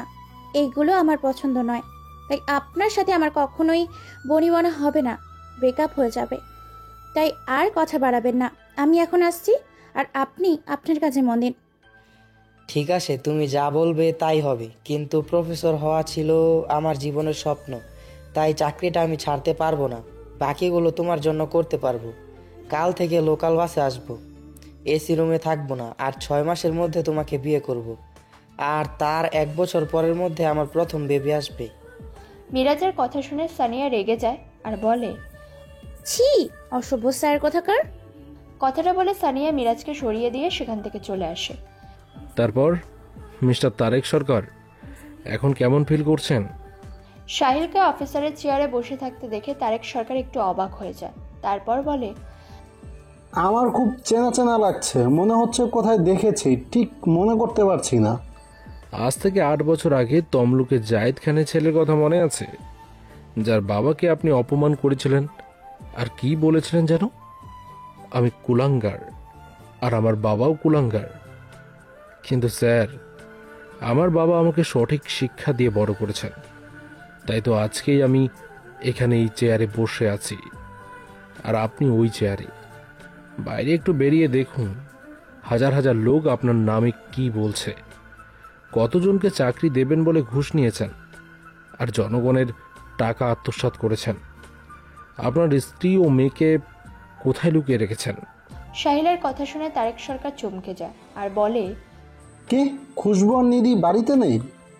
সেই রকম তো খবর শোনা যাচ্ছে। সে যাই হোক, আপনাদের আত্মীয়দের ঠিকানা দিন। আমার আত্মীয়র ঠিকানা নিয়ে আপনি কি করবেন? মিস্টার সরকার, তদন্ত চলছে। তদন্তের স্বার্থে আমাদের সকলের সাথে কথা বলতে হবে। আপনার স্ত্রী ও মেয়ের ফোন সুইচ অফ, কোনো রকম লোকেশন পাওয়া যাচ্ছে না। আপনার ব্যাংকের সমস্ত ডিটেলস দরকার। মানুষের এত অভিযোগ, লাখ লাখ টাকা লেনদেন, সবাই তো আর মিথ্যা বলছে না, কিছু তো সত্য আছে। যখন অভিযোগ এসেছে আপনাকে তথ্য প্রমাণ সহ অ্যারেস্ট করা হয়েছে। আমাদের তো আরও কিছু জিজ্ঞাসা করার দরকার আছে। সাহিলের কথা শুনে তারেক সরকার বলে, এক শ্রেণীর লোক আর মিডিয়া আমার বিরুদ্ধে অপপ্রচার করছে। আমি আজ পর্যন্ত কারোর সাথে 1 টাকাও নেইনি। সে তো তদন্ত করলেই জানা যাবে আপনি টাকা নিয়েছেন কি নেননি। আপনি এখন রেস্ট নিন, আমি আসছি। আমার ফোন নিয়ে নিয়েছে, আমি আমার উকিলের সাথে কথা বলবো। ঠিক আছে, ব্যবস্থা করে দিচ্ছি। সাহিলের ফোনের ব্যবস্থা করে দেয় তারেক সরকার উকিলের সাথে কথা বলে। উকিল মুস্তাফা হোসেন তারেক সরকারের সাথে দেখা করতে আসে। মুস্তাফা হোসেনকে দেখে তারেক সরকার রেগে যায় আর বলে, একটা কথা আছে জানো কি মোস্তফা, হাতি যখন পাকে পড়ে চামচিকাও লাথি মারে। আমারও হয়েছে ঠিক তাই। আমি এখন পাকে পড়েছি, তাই সবাই আমাকে লাথি মারছে। তারেক সরকার এরকম কথা শুনে মুস্তাফা হোসেন বলে, স্যার, আপনি এভাবে কথা বলছেন কেন? আমি তো যশোদপুর থেকে ছিলাম, কাল রাতেই ফিরেছি। তারপর আপনার ফোন পাওয়ার সাথে সাথে আপনার সাথে দেখা করতে এসেছি। আমি জমি ব্যবস্থা করেছি, আপনি কোনো চিন্তা করবেন না। আমার জামিন পরে হবে। নিধি আর খুশবু কোথায় আছে ওদের খুঁজে বের করো। আমার দলের ছেলে সাজিদকে সবকিছু গিয়ে বলো, ব্যবস্থা করো। খুশবু যদি সবকিছু বলে দেয় তাহলে অনেক বড় সমস্যা হয়ে যাবে। ঠিক আছে, আমি সাজিদদের কাছে গিয়ে সবকিছু বলছি।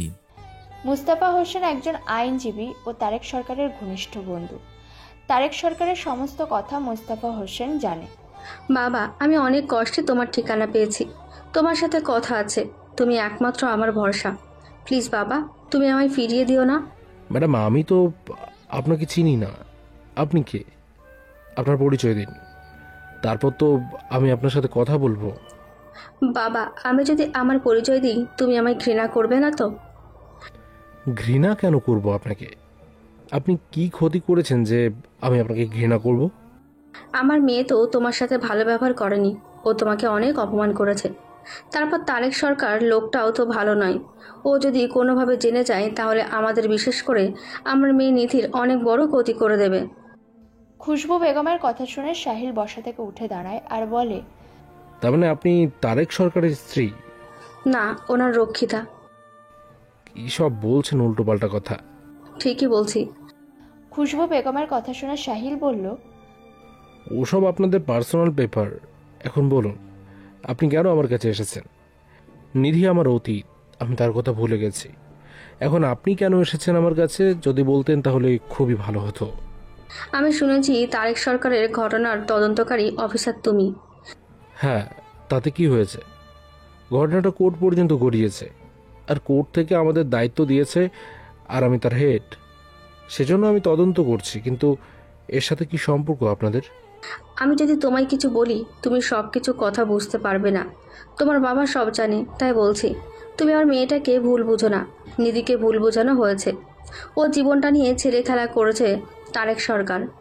ওকে এবার মেরে ফেলা ষড়যন্ত্র করা হয়েছে। আমার বয়স হয়েছে, আমি নিজের জন্য ভাবি না বাবা, কিন্তু নিধির তো বেশি বয়স নয়, ও তো এখনও জীবনে কিছুই দেখলো না। তাই তোমায় বলছিলাম, তুমি আমার কথা শোনো। খুশবু বেগমের কথা শুনে সাহিলের মনটা একটু নরম হয়।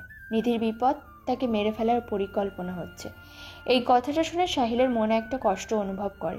মুখে বলছে ঠিকই নিধিকে সে ভালোবাসে না, কিন্তু মন থেকে সে কি ভুলতে পেরেছে? তবু নিজেকে শক্ত করে সাহিল বলল, নিধির বিপদ, ওকে মেরে ফেলা হবে? আপনি কি বলছেন এসব? হ্যাঁ বাবা, নিধি তোমার বাগদত্তা। খুব ছোটবেলায় ওর সাথে তোমার বিয়ে ঠিক ছিল, কিন্তু এক দুর্ঘটনা সব কিছু এলোমেলো হয়ে গেল। তোমার বাবা মা সব কিছু জানে, তুমি তোমার বাবা মাকে জিজ্ঞাসা করতে পারো। আমার যাই হোক, আমি চিন্তা করি না, কিন্তু নিধিকে রক্ষা তোমাকেই করতে হবে। তুমি সব কিছু ভুলে যাও, আর সব কিছু ভুলে নিধিকে তুমি নিজের করে নাও। তোমার চাচা ফারুক ও আমি একে অপরকে ভালোবাসতাম, কিন্তু আমাদের এই ভালোবাসা আমার বাড়ির লোক মেনে নেয়নি, কারণ তোমার চাচা বেকার ছিল, আর বেকার ছেলের হাতে কোনো বাবা মাই তার মেয়েকে তুলে দিতে চায় না। আমাকে জোর করে বিয়ে দিয়েছিল। এই বিয়ে মাত্র 3 বছর টিকেছিল। নিধির বয়স যখন 2 বছর, তখন ওর বাবা গাড়ি অ্যাক্সিডেন্টে মারা যায়। তারপর নিধিকে নিয়ে আমি বাপের বাড়ি চলে আসি। আসলে নিধির বাবার মৃত্যুর পেছনে তারেক সরকারের হাত আছে। তারেক সরকার আমার শাশুড়ির বোনের ছেলে ছিল। নিধির বাবা মার একমাত্র সন্তান ছিল, ওদের অনেক প্রপার্টিও ছিল। আমাকে বিয়ের পর থেকে তারেক আমাকে বিরক্ত করতে থাকে, কিন্তু আমি ওকে পছন্দ করতাম না।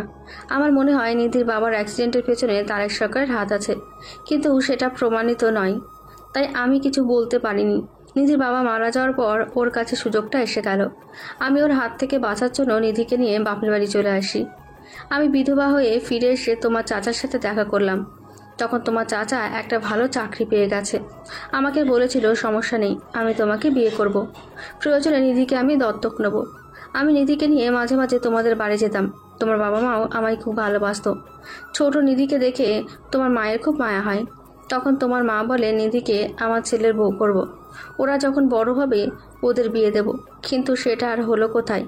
আমার শ্বশুর শাশুড়িকে হাত করে আমার বাবা মাকে বুঝিয়ে, তারেক সরকার জোর করে বুঝিয়ে আমাকে আবার শ্বশুর বাড়িতে নিয়ে গেল।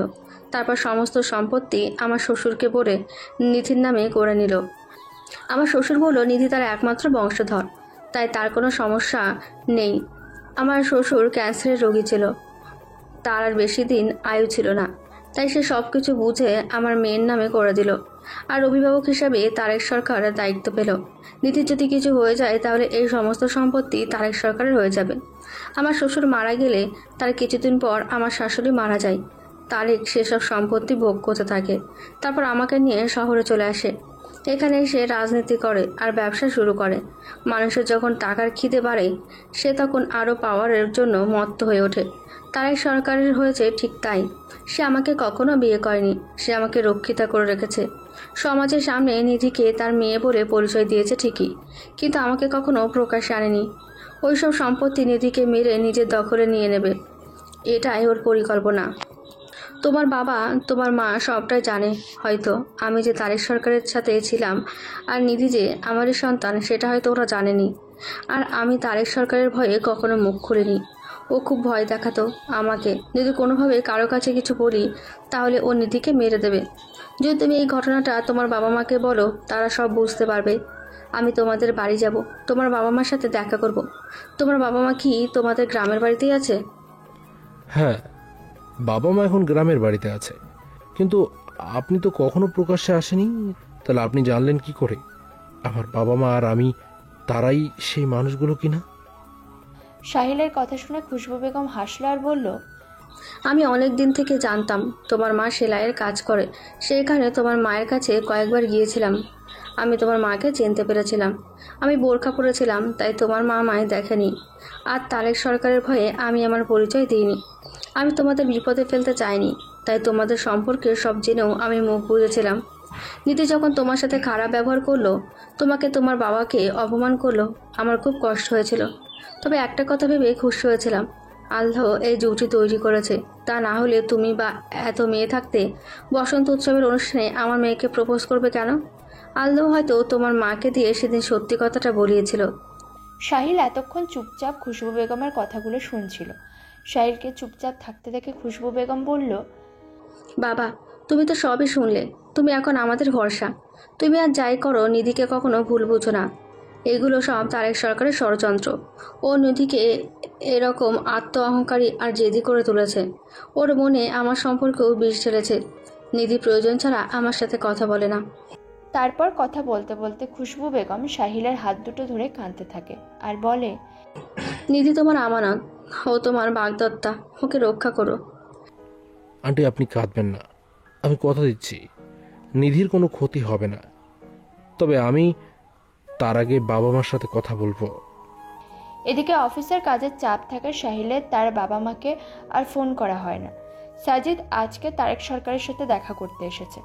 সাজিদকে দেখে তারেক সরকার বলে, ওই মা আর মেয়ের কোনো খবর পেয়েছিস? না স্যার, পাইনি, তবে চেষ্টা করছি। চেষ্টা কর, আর ওই মা আর মেয়েকে যেখানে দেখবি ওখানেই খুন করে ফেলবি। নিধিকেও মেরে ফেলবে? হ্যাঁ, ওকেও মেরে ফেলবি। কিন্তু স্যার, ও তো আপনার মেয়ে। না, ও আমার মেয়ে নয়, ও আমার কেউ নয়, ও আমার শত্রুর মেয়ে। তাই ওকে তুই খুন করে ফেল। ও মরে গেলে আমি অনেক টাকার সম্পত্তির মালিক হয়ে যাব। তারেক সরকারের কথা শুনে সাজিদ আর কিছু বলল না। মা, আর কতদিন আমরা এখানে থাকবো? বাবার কি এখনো জামিন হয়নি? আমার পড়াশোনার ক্ষতি হচ্ছে মা। মা, তোমার জন্য আমি ফোনটাও নিয়ে আসিনি ও বাড়ি থেকে। কারোর সাথে যোগাযোগও করতে পারছি না। মেয়ের কথা খুশবু বেগম কি বলবে? নিধি তো এইসব ব্যাপারে কিছু জানে না। নিধি জানে তারেক সরকার তার বাবা। খুশবু বেগম এইসব ব্যাপারে নিধিকে কখনো কিছু বলেনি। মেয়ের মুখ থেকে এই কথা শুনে খুশবু বেগম বলে, আর তো কিছুদিন সব ঠিক হয়ে যাবে। তোর বাবার জামিন হয়ে গেলে আমরাও বাড়ি চলে যাব। নিধি, কাল আমি এক জায়গায় যাব, তুই তোর নানির কাছে থাকবি। মায়ের কথা শুনে নিধি বলল, মা, কালকে তুমি কোথায় যাবে? তোর বাবার জামিনের জন্য আমার এক বান্ধবীর হাজবেন্ডের সাথে দেখা করতে যাব। ও একজন নামকরা আইনজীবী। যদি তোর বাবাকে তাড়াতাড়ি ছাড়াতে পারে, তাই তার সাথে দেখা করতে যাব। ঠিক আছে মা, তুমি তাই করো। বাবাকে তাড়াতাড়ি বাড়িতে ফেরত নিয়ে এসো, আমারও ওখানে চলে যাব। তারেক সরকারকে অ্যারেস্ট করলে এলাকার লোক ওর বাড়িতে হামলা করে। খুশবু বেগম দেরি না করে নিধিকে নিয়ে খুশবু বেগমের দূর সম্পর্কে মামার বাড়িতে চলে আসে। মামার বাড়িটা একটু গ্রামের দিকে। সেখানে সন্ধান কেউ জানতে পারে না। খুশবু ও নিধি তাদের ফোন নাম্বারগুলো বাড়িতে ফেলে আসে, যাতে কেউ তাদের সাথে কোনোভাবে যোগাযোগ করতে না পারে আর তাদের ঠিকানা কেউ জানতে না পারে। খুশবু বেগমের মামা মারা গেছে। মামার এক ছেলে এক মেয়ে, দুজনেরই কর্মসূত্রে মুম্বাইয়ে থাকে। তার মামিমা বাড়িতে একাই থাকে। মামিকে দেখাশোনা করার জন্য একটা কাজের লোক আছে। খুশবু বেগম জানে এখানে থাকলে কেউ সন্ধান পাবে না। খুশবু বেগম যাবার সময় তার মামি লাইলা বেগমকে বলে যায়, মামি, আমি যদি আর ফিরে না আসি, তুমি কিন্তু নিধিকে ওদের বাড়িতে পৌঁছে দেবে। খুশবু বেগমের কথা শুনে তার মামি লাইলা বেগম বলে, তুই এসব কথা বলছিস কেন? তোর কিচ্ছু হবে না। তুই জীবনে অনেক কষ্ট করেছিস, কেউ না জানলে। আমি তো জানি। এবার সব ঠিক হয়ে যাবে। তোকে বাঁচতে হবে, তোর মেয়ে নিধির জন্য তোকে বাঁচতে হবে। একটা জানোয়ার দিনের পর দিন তোর ক্ষতি করবে, আর তুই দিনের পর দিন সহ্য করবি? মামির কথা শুনে হাসলো খুশবু বেগম আর বলল, হ্যাঁ মামি, এবার সব ঠিক হয়ে যাবে। আমি ওখান থেকে ফিরে এসে নিধিকে সব কথা বলে দেব। সাহিলের গ্রামের বাড়ির পাশের একটা পুকুর থেকে খুশবু বেগমের লাশ পাওয়া যায়। গ্রামের সকল লোক বলাবলি করছিল। ঠিক সেই সময় সানিয়া ওখান দিয়ে বাড়ি যাচ্ছিল। ও সেই লাশটা দেখে বাড়িতে গিয়ে তার মাকে বলে, মা জানো, আজকে রোডের গায়ে চৌধুরীদের যে পুকুরটা আছে না, ওখানে একটা লাশ পাওয়া গেছে। ওটা নাকি একটা মহিলার লাশ। সবাই আলোচনা করছিল।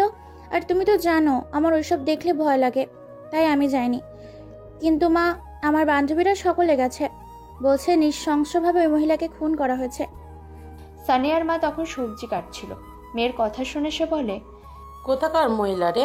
কি ক্ষতি করেছে যে মহিলাটাকে এভাবে খুন করলো? সেসব তো আমি জানি না। সবাই বলাবলি করছিল মহিলাটি নাকি এখানকার নয়।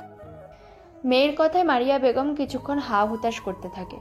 ঘটনাস্থলে পুলিশ আসে। ঠিক সেই সময় জায়েদ খান সাইকেল নিয়ে বাড়ি ফিরছিল। সবাই বলাবলি করছিল বলে ওর কৌতূহল জাগে। ওর সামনে গিয়ে মহিলাটির লাশ দেখে অনেকদিন পর হলেও জায়েদ খান লাশটা দেখে চিনতে পারে। সে চিৎকার করে বলে, খুশবু, এটা তো খুশবুকে তোমাকে এভাবে মারলো।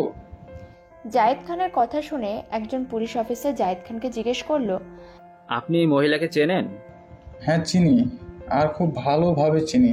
কিন্তু ওকে কে এভাবে মারলো? ওর নাম খুশবু। ও আমার ভাইয়ের এক সময়ে প্রেমিকা ছিল, কিন্তু আমার ভাইয়ের সাথে ওর বিয়ে হয়নি। ওর অন্য জায়গায় বিয়ে হয়ে গিয়েছিল। তার স্বামী মারা যায় আর 2 বছরের বাচ্চা মেয়েকে নিয়ে আবার বাপের বাড়ি ফিরে আসে। তার কিছুদিন পর আমার ভাইও মারা যায়। শুনেছিলাম খুশবুর তার একটা খালাতো দেওরের সাথে বিয়ে হয়ে গেছে, কিন্তু এতদিন পর আমাদের গ্রামের এই পুকুরে খুশবুর লাশ এলো কি করে? ওনার বাড়ি কোথায়, ওনার স্বামী কি করে, আপনি কিছু জানেন?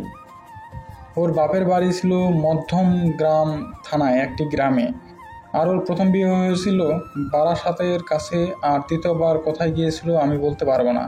অনেকদিন পর আজকে আবার ওকে দেখলাম। ঠিক আছে, আপনি চেনেন, তাহলে আপনি একবার থানায় চলুন, কিছু জিজ্ঞাসাবাদ করার আছে। কিন্তু স্যার আমার কাজ আছে, আমি যেতে পারবো না। জায়েদ খান না করলে পুলিশ অফিসার তার কথা শোনে না, তাকে জোর করে গাড়িতে তুলে নিয়ে যায়। পাশে পড়ে থাকে তার সাইকেল। জায়েদ খানের প্রতিবেশী সেখানে উপস্থিত ছিল, তার নাম রবিন। সে সাইকেলটা নিয়ে জাহিদ খানের বাড়িতে যায় আর মারিয়া বেগমকে উদ্দেশ্য করে বলে, ভাবি ভাইয়াকে পুলিশ ধরে নিয়ে গেছে।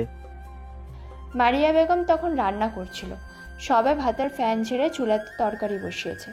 রবিনের কথায় তার হাত থেকে খুন্তি পড়ে যায়। সে ছুটে আসে আর রবিনকে বলে, ভাইয়া আপনি কি সব বলছেন? ওরা কেন সাহিলের বাবাকে ধরে নিয়ে যাবে? জাহেদ ভাইয়া নাকি ওই মহিলাকে চেনে, তাই পুলিশ ভাইয়াকে ধরে নিয়ে গেছে। রবিনের কথা শুনে মারিয়া বেগম বুকে হাত দিয়ে ওখানে বসে পড়ে। সানিয়া তখন ওয়াশরুমে ছিল। মারিয়া বেগমের এই অবস্থা দেখে রবিন সানিয়ার নাম ধরে চিৎকার করতে থাকে। সানিয়া ওয়াশরুম থেকে ছুটে আসার মাকে এই অবস্থা দেখে সে কান্না শুরু করে দেয় আর রবিনকে উদ্দেশ্য করে বলে, চাচা, মায়ের কি হলো? মা কেন এমন করছে? মা, তুমি কথা বলো, তোমার কি হয়েছে মা? তোর ভাইয়াকে ফোন কর, এক্ষুনি তাকে এখানে আসতে বল। তোর বাবাকে পুলিশে ধরে নিয়ে গেছে। আমার খুব কষ্ট হচ্ছে, আমার মনে হচ্ছে আমি আর বাঁচবো না। হ্যাঁ মা, আমি এক্ষুনি ভাইয়াকে ফোন করছি, তুমি শান্ত হও মা। চাচা তুমি বসো, আমি ডাক্তারকে ফোন করি, ভাইয়াকে কল করি। সানিয়া জানে তার মায়ের হার্টের সমস্যা, তাই সে ডাক্তার আঙ্কেলকে আগে ফোন করলো, তারপর তার ভাইয়া সাহিলকে ফোন করলো। সাহিল সেই সবে ডিউটি থেকে বাড়িতে এসেছে। রুমে ঢোকার সাথে সাথে তার ফোনটা বাজছে। সে ফোনটা রিসিভ করতে কাঁদতে কাঁদতে ওপাশ থেকে তার বোন বলে, ভাইয়া তুই তাহাজির বাড়িতে আয়, মায়ের শরীর ভালো না, বাবাকে পুলিশ ধরে নিয়ে গেছে। বোনের মুখ থেকে এই কথা শুনে সাহিলের মাথা ঘুরতে থাকে। সে বোনকে কিছু কথা বলার সুযোগ না দিয়ে সাথে সাথে রুমের দরজা বন্ধ করে দেয় আর বোনকে সান্ত্বনা দিয়ে বলে, তুই কান্নাকাটি করিস না, সব ঠিক হয়ে যাবে, আমি এক্ষুনি আসছি। হ্যাঁ ভাইয়া তুই তাড়াতাড়ি আয়, আমি ডাক্তার আঙ্কেলকে ফোন দিয়েছি, এক্ষুনি ডাক্তার আঙ্কেল চলে আসবে। সাহিল কোনো কথা না বলে ফোন কেটে দেয়। সাহিল জানে কিছু তো একটা সমস্যা হয়েছে, তা না হলে তার বোন এভাবে কাঁদতে কাঁদতে তাকে ফোন করবে না। এখানে কিছু জিজ্ঞাসা করে সময় নষ্ট করার চেয়ে তার বাড়ি চলে যাওয়াই ভালো। তাই সে অফিসে 2 দিনের ছুটির আবেদন করে। অফিস তার সমস্যার কথা শুনে তাকে 2 দিনের ছুটি মঞ্জুর করে আর সে বাড়ির উদ্দেশ্যে রওনা দেয়। প্রায় ঘন্টা 4 পর সে বাড়িতে পৌঁছে যায়। সাহিলকে দেখে তার বোন কান্নায় ভেঙে পড়ে আর ভাইয়াকে জড়িয়ে ধরে বলে, আমি কিচ্ছু জানি না ভাইয়া, পুলিশ কেন বাবাকে ধরে নিয়ে গেছে। রবিন চাচা ওখানে ছিল, ও সব দেখেছে। বাবার সাইকেল ওখানেই পড়েছিল, চাচা বাড়িতে নিয়ে এসে মাকে বলেছে। আর তুই তো জানিস মায়ের হার্টের সমস্যা, মার সাথে সাথেই ওখানে পড়ে যায়। আমি তখন ওয়াশরুমে ছিলাম, চাচার চিৎকার শুনে আমি ছুটে আসি, তারপর মাকে ধরে নিয়ে শুইয়ে দিই, তারপর তোকে ফোন করি। আকস্মিক এই ঘটনায় মা নিতে পারে না, সেজন্যই অজ্ঞান হয়ে পড়ে গেছে। মাকে ইঞ্জেকশন দিয়ে গেছে, মায়ের জ্ঞান ফিরে এসেছে, মা এখন অনেকটাই সুস্থ আছে। তুই রুমে চল, মায়ের সাথে কথা বলবি। রুমে ঢুকে সাহিল তার মাকে জড়িয়ে ধরে আর বলে, মা আমি এসে গেছি, তুমি চিন্তা করো না, বাবার কিচ্ছু হবে না। আমি এখনই থানায় যাব, আর এখনই আমি বাবাকে নিয়ে আসছি, আমি তো আছি মা। ছেলের কথা শুনে মারিয়া বেগম ছেলেকে নিজের বুকের মধ্যে জড়িয়ে ধরে আর বলে, আমি জানি না বাবা, বলছে মহিলার লাশটা দেখে তোর বাবা নাকি চিৎকার করে ওঠে। ওই মহিলাকে তোর বাবা চেনে, সেই জন্যই পুলিশ ওকে জিজ্ঞাসা করেছে। আর কিছু জানার জন্য ওকে নিয়ে গেছে, কিন্তু মহিলাটাকে আমিও তো ঠিক জানি না।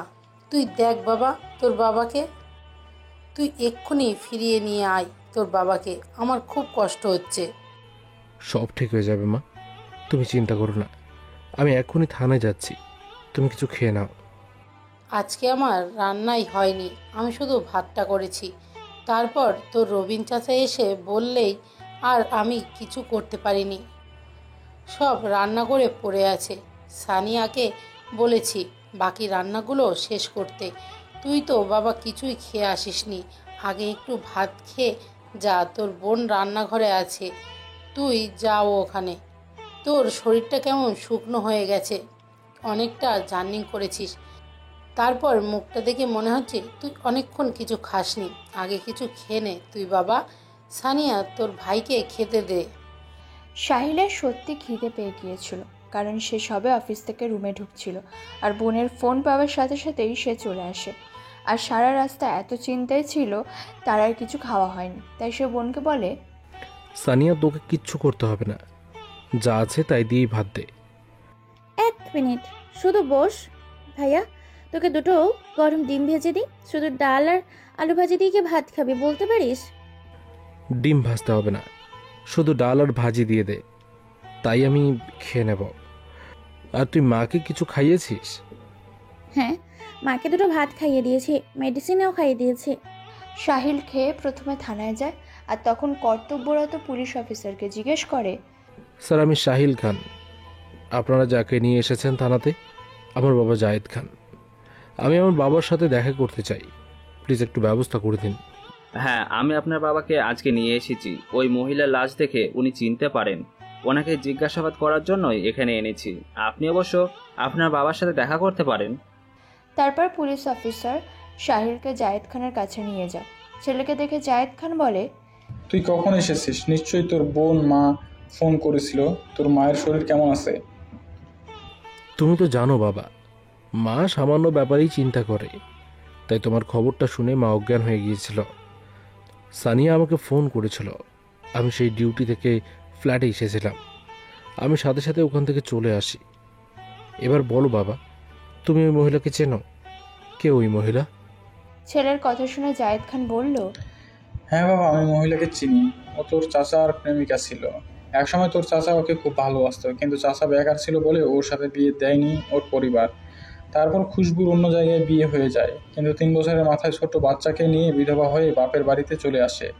পরে শুনেছি ওর আবার বিয়ে হয়ে যায়, তারপর ওর সাথে আমাদের কোনো যোগাযোগ ছিল না। কিছুদিন পর তোর চাচা আত্মহত্যা করে। বাবার কথা শুনে সাহিল বলে, বাবা ওই মহিলার নাম কি খুশবু বেগম? আর ওই মহিলার মেয়ের নাম নিধি? হ্যাঁ, ওই মহিলার নাম খুশবু, তবে ওর মেয়ের নাম নিধি কিনা আমি জানি না। মেয়েটা যখন 2 বছরের তখন আমি মেয়েটাকে দেখেছিলাম। তোর চাচা মেয়েটাকে খুব ভালোবাসতো। হ্যাঁ বাবা, এই মহিলা কিছুদিন আগে আমার কাছে গিয়েছিল, ও তোমার ঠিকানা চেয়েছিল। আমি বলেছিলাম বাবা মা গ্রামের বাড়িতেই আছে, আমার কাজের চাপ থাকায় আমি তোমাকে ফোন করতে পারিনি। জানো বাবা, আমরা যখন শহরে ছিলাম সেই তারেক সরকারকে মনে আছে? ওই বাজে লোকটার কথা। ওই লোকটা খুশবু বেগমের স্বামী, বলছিল ও নাকি ওকে বিয়ে করেনি, ওকে রক্ষিতা করে রেখে দিয়েছে। আর সেই মেয়ে নিধি যে একদিন তোমাকে আমাকে অপমান করেছিল, ও নাকি খুশবু বেগমের সন্তান। তারেক সরকার খুশবু বেগমের খালাতো দেওর। ও স্বামী রোড অ্যাক্সিডেন্টে মারা যায়, এতে নাকি তারেক সরকারের হাত ছিল। আর নিধিকে এই তারেক সরকার বিপথে চালনা করেছে। নিধির দাদুর সম্পত্তি সব নিধির নামে, নিধিকে মেরে সব সম্পত্তি নিজের নামে করতে চায়। ওই মহিলা আমাকে বলেছে আমি আর আমার বাবা যেন নিধিকে ভুল না বুঝি, নিধির কোনো দোষ নেই। আর কি বাগদত্তা বলছিল মা নাকি আমাদের বিয়ে ঠিক করেছিল। ছেলের মুখ থেকে এসব কথা শুনে জায়েদ খান বলল, এবার সব বুঝতে পেরেছি। নিধি সেই ছোট্ট নিধি। ওই নিধি আমাকে অপমান করলো। ও তো ছোটোবেলায় কত মিষ্টি ছিল, তোর মা ওকে কল থেকে নামাতেই চাইতো না, বলতো আমার ছেলের বৌমা করবো নিধিকে। আর নিধিকে এরকম খারাপ তৈরি করে তারেক সরকার। আমি জানতাম না ও তারেক সরকারের সাথে থাকে। ওই শয়তানকে তো কঠিন শাস্তি দিতে হবে। ও একটা বাচ্চা মেয়েকে কুবুদ্ধি দিচ্ছে, একটা মেয়ের দুর্বলতার সুযোগ নিয়ে দিনের ভিতর দিন তাকে অত্যাচার করছে। আমি জানি তোর ছোট চাচা আত্মহত্যা করেছে সেটা খুশবুকে না পাওয়ার জন্য। তার মানে সেদিন খুশবু আমার সাথে দেখা করতে এসেছিল আর তারেক সরকারের লোক ওকে ফোন করেছে। হ্যাঁ বাবা, তবে লাশটা একবার আমাকে দেখাবে বলে কিছুদিন আগে ওই মহিলা আমার কাছে গিয়েছিল। আমি না দেখে কিছু বলতে পারবো না যে আদৌ ওইটা খুশবু বেগমের লাশ নাকি। তারপর সাহিল লাশ ঘরে গিয়ে লাশটা দেখে আসে, খুশবু বেগমকে চিনতে পারে। পুলিশ অফিসারকে সমস্ত ঘটনা বলে আর তার তদন্তের ভার যে সাহিল নিয়েছে সে কথা বলে। শুনে পুলিশ অফিসার বলে, তার মানে আপনি একজন গোয়েন্দা অফিসার? ঠিক আছে স্যার, আপনি চিন্তা করবেন না, আপনার বাবাকে ছেড়ে দেওয়া হবে। আর আপনি যখন তদন্ত করছেন তখন সত্যটা একদিন তাহলে জানতেই পারবেন। আপনি আপনার টিমের সাথে কাজ করুন আর ধোনিকে কঠিন থেকে কঠিনতম শাস্তি দিন। আর অবশ্যই মেয়েটাকে খুঁজে বার করুন। আর অমন একটা নিষ্পাপ মেয়ে যাকে ভুল করে চালান করা হয়েছে সে তো কিছু জানে না, হয়তো সে না জেনে আপনাকে অপমান করেছে। ও যদি সব ঘটনার কথা জানে তাহলে তারেক সরকারকে নিশ্চয়ই ঘৃণা করবে। আপনি মেয়েটার সাথে যোগাযোগ করুন। ওর মা মারা গেছে কোন ছোটবেলায়, বাবাও মারা গেছে। মেয়েটা কোথায় আছে সেসব আপনারা খুঁজে বের করুন। আর যদি কিছু সাহায্য লাগে অবশ্যই আমরা করব। Thank you sir. বাবাকে থানা থেকে বাড়িতে নিয়ে আসে। বাড়িতে এসে তার মাকে সমস্ত ঘটনা খুলে বলল সাহিল। সব শুনে তার মা বলল, সেই মিষ্টি মেয়েটা নিধি এত বড় হয়ে গেছে। ও তো কতবার আমাদের বাড়িতে এসেছে। কি মিষ্টি মেয়ে, আমি তাই তো দেখে লোভ সামলাতে পারতাম না। ও এসে তোর বোনের সাথে খেলতে লেগে যেত। আমি বলেছিলাম তোকে আমার বৌমা বানাবো, তোর চাচুর মতো ছিল সে। যাই হোক, বাবা মেয়ে তো এ ব্যাপারটা কিছুই জানে না। ও হয়তো অজান্তেই ভুল করেছে। তোরা আর এসব মনে রাখিস না। মেয়েটাকে খুঁজে বার কর। ও আমার ঘরের লক্ষ্মী, ওকে আর কষ্ট দিস না। এদিকে মিরাজের জন্য মেয়ে দেখার কাজ চলছে, কিন্তু মিরাজ বিয়ে করতে রাজি হচ্ছে না। তার বাবা মা বারবার তাকে বলছে বিয়ে করতে। মিরাজ পড়েছে সমস্যায়, কারণ সে সানিয়ার মতামত জানে না। তাই কি করে বাবা মাকে বলবে যে তার ছাত্রীকে সে ভালোবাসে? সাহিল, তুই তোর ডিপার্টমেন্টের সবাইকে বলেছিস নিধির খোঁজ নিতে? হ্যাঁ বাবা, আমি সবাইকে কাজে লাগিয়ে দিয়েছি।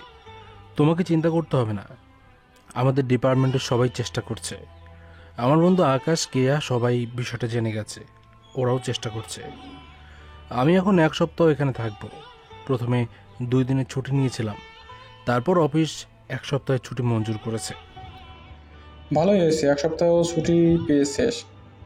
তোর সাথে আমার কিছু কথা আছে। আসলে আমি তোকে ফোন করতে পারি না।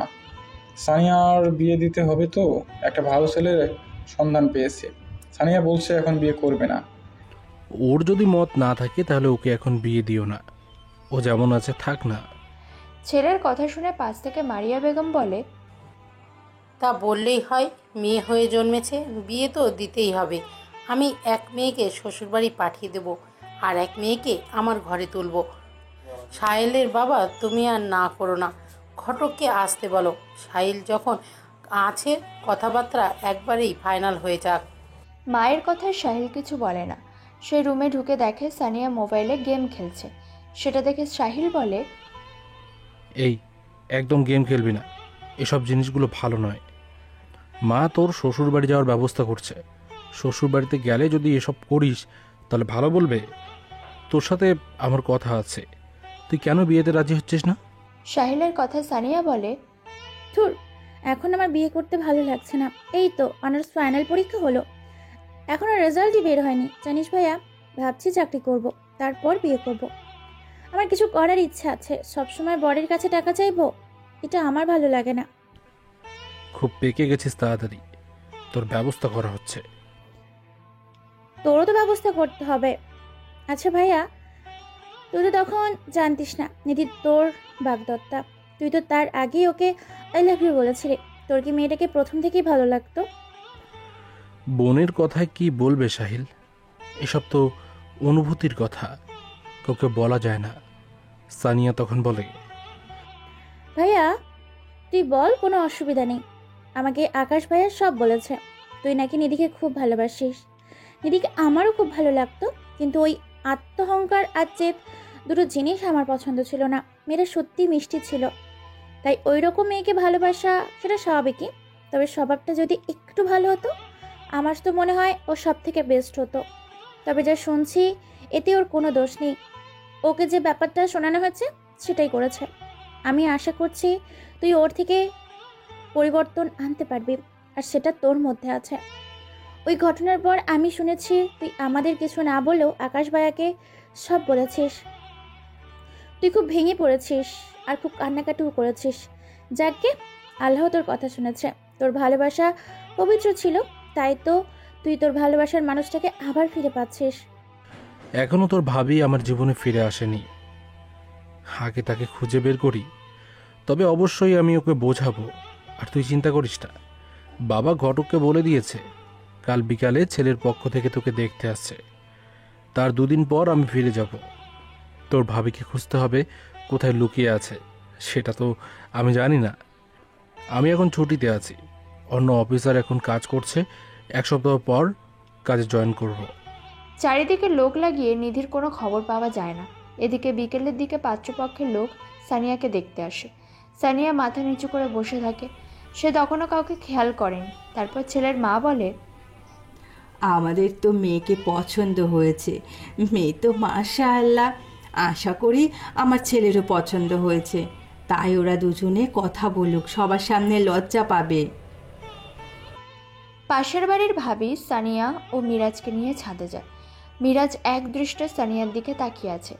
সানিয়া তখনও মিরাজকে দেখেনি। কিছুক্ষণ অপেক্ষা করার পর মিরাজ বলল, কে গো তুমি, কি এইভাবে মাথা নিচু করে থাকবে? আমাকে দেখবে না? মিরাজের কথা শুনে চমকে যায় সানিয়া। আর সামনে দাঁড়িয়ে থাকা মিরাজকে দেখে সানিয়া বলে, তার মানে আপনিই ছেলে? আমি আপনাকে বিয়ে করব না? কেন বিয়ে করবে না আমাকে? দেখতে খারাপ না আমি? ভালো চাকরি করি না? না আমার টাকা পয়সা নেই? সবই আছে আপনার, আর আপনাকে দেখতেও ভালো। কিন্তু যাকে আমি টিচার হিসেবে দেখেছি তাকে আমি কখনো স্বামী হিসেবে মানব না। তাই এই বিয়ে আমি করছি না। তুমি আর আমাদের কলেজের ছাত্রী নও, তাই আমি তোমার টিচার কি করে হব?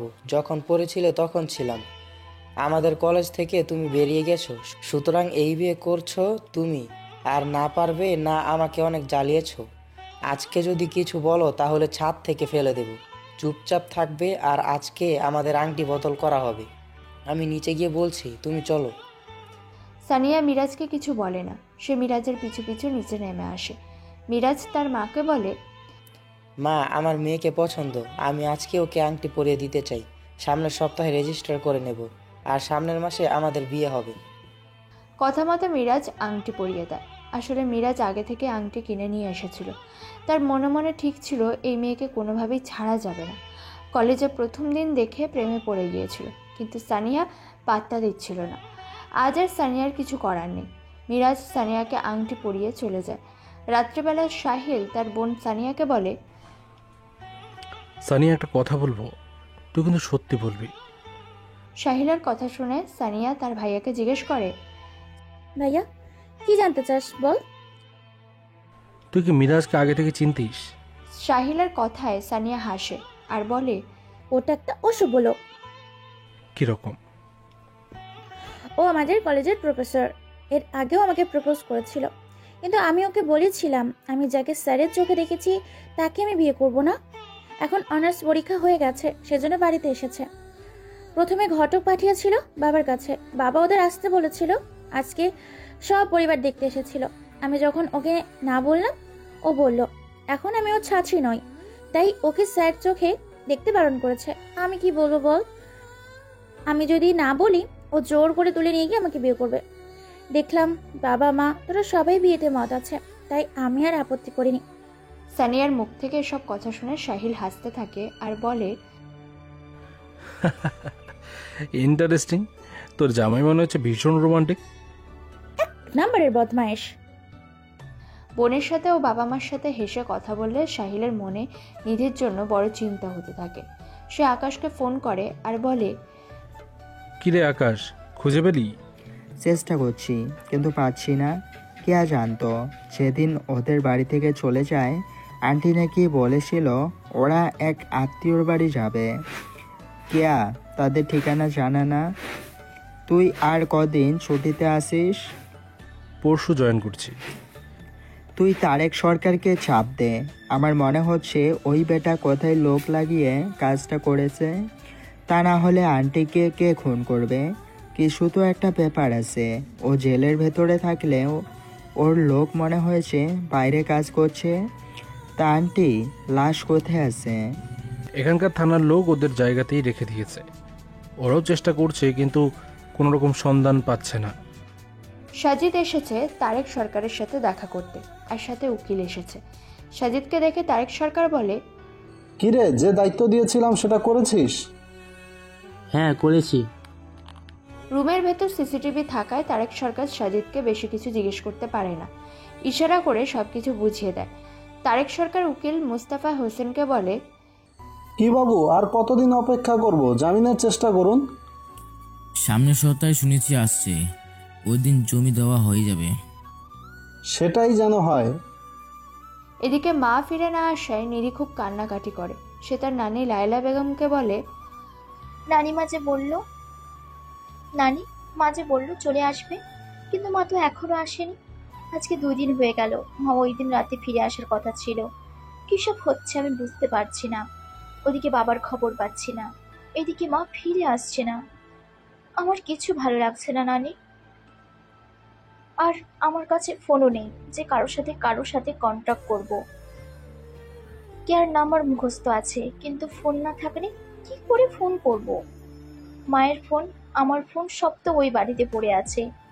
মা আবার এখান থেকে কারোর সাথে যোগাযোগ করতে বারণ করে দিয়েছে।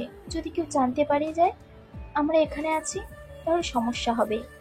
আমি আর ভাবতে পারছি না নানি। আমার খুব কষ্ট হচ্ছে, আমার কান্না পাচ্ছে। নিজেকে কখনো এত অসহায় লাগেনি, আজ যা লাগছে।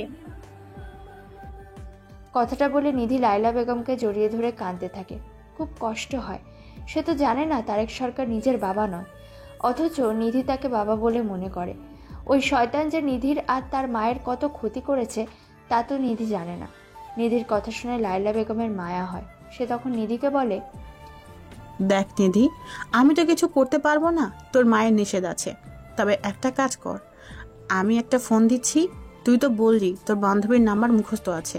তুই তাহলে তোর বান্ধবীর সাথে কন্ট্যাক্ট কর, আর ওখানকার কি ঘটছে সেই বিষয়ে তুই জেনে নে। এখন আর টিভিতে তোর বাবার খবর বলছে না। মিথ্যে খবর কদিন দেখাবে? লোকে তো বিরক্ত হবে এক খবর শুনতে শুনতে, তারাও বিরক্ত।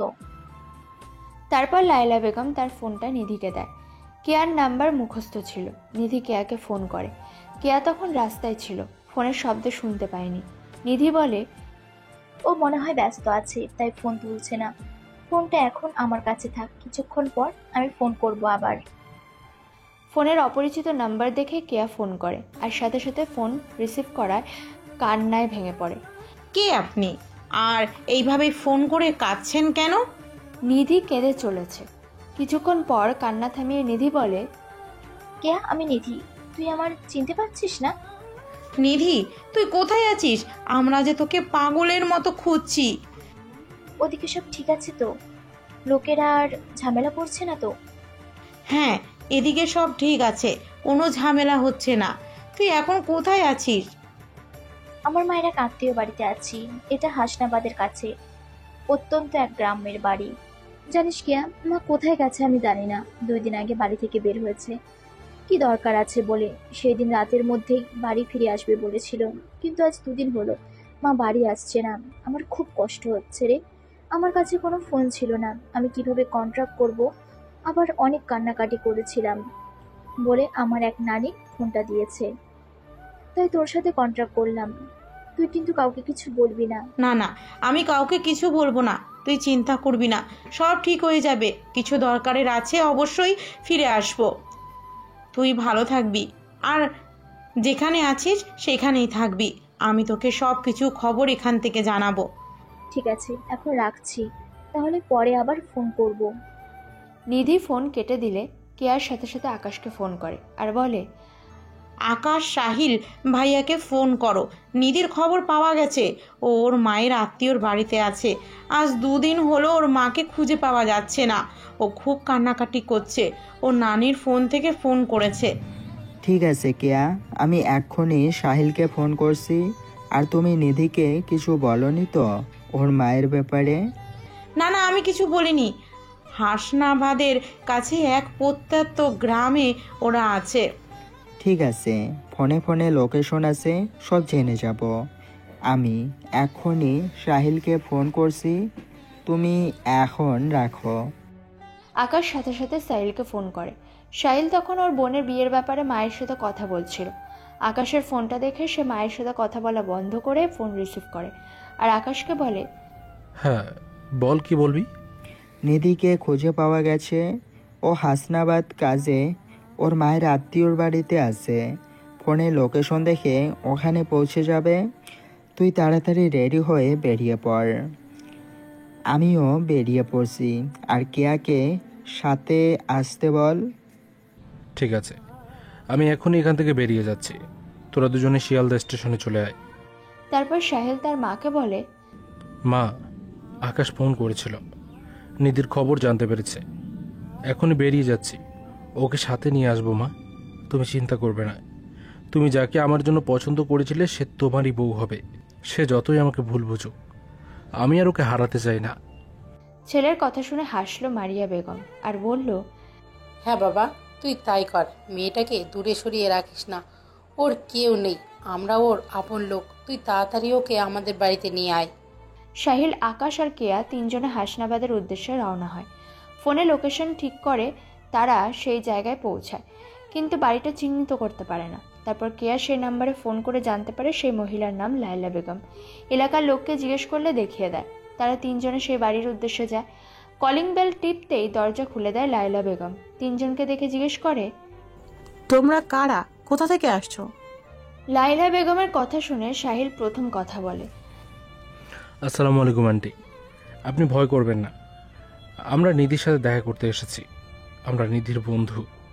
আমার নাম সাহিল, আর ওর নাম আকাশ, আর এর নাম কেয়া। কেয়া নামটা লায়লা বেগম নিধির মুখ থেকে শুনেছে, তাই লায়লা বেগম বলল, তোমরা ভেতরে এসে বসো, নিধি রুমে টিভি দেখছে, আমি ওকে ডেকে নিয়ে আসছি। রুমে ঢুকে লায়লা বেগম নিধিকে বলল, নিধি, তোর সাথে তোর বন্ধু বান্ধবী দেখা করতে এসেছে। কেয়া বলে একটা মেয়ে এসেছে। কেয়া নামটা শুনে নিধি শোয়া থেকে উঠে পড়ে আর বলে, তাই নানি, কেয়া এসেছে? ওরা কোথায়? বাইরে রুমে বসে আছে। ঠিক আছে, আমি দেখছি। তুমি ওদের জন্য চা করো। নিধি ছুটে আসে কেয়ার কাছে, আর সাহিলকে দেখে নিধি থমকে যায়। তারপর কিছুটা রাগের সুরে বলে, কেয়া, তুই এই ছেলেটাকে কেন এনেছিস? আমি বিপদে পড়েছি, ও মজা দেখতে এসেছে। তুই শান্ত হ, রাগ করিস না, আমি সব তোকে বুঝিয়ে বলছি। তুই ওকে চলে যেতে বল। আমি তোর কাছ থেকে এটা আশা করিনি। তুই তো জানিস আমি ওকে পছন্দ করি না, তাহলে তুই কেন ওকে নিয়ে এসেছিস?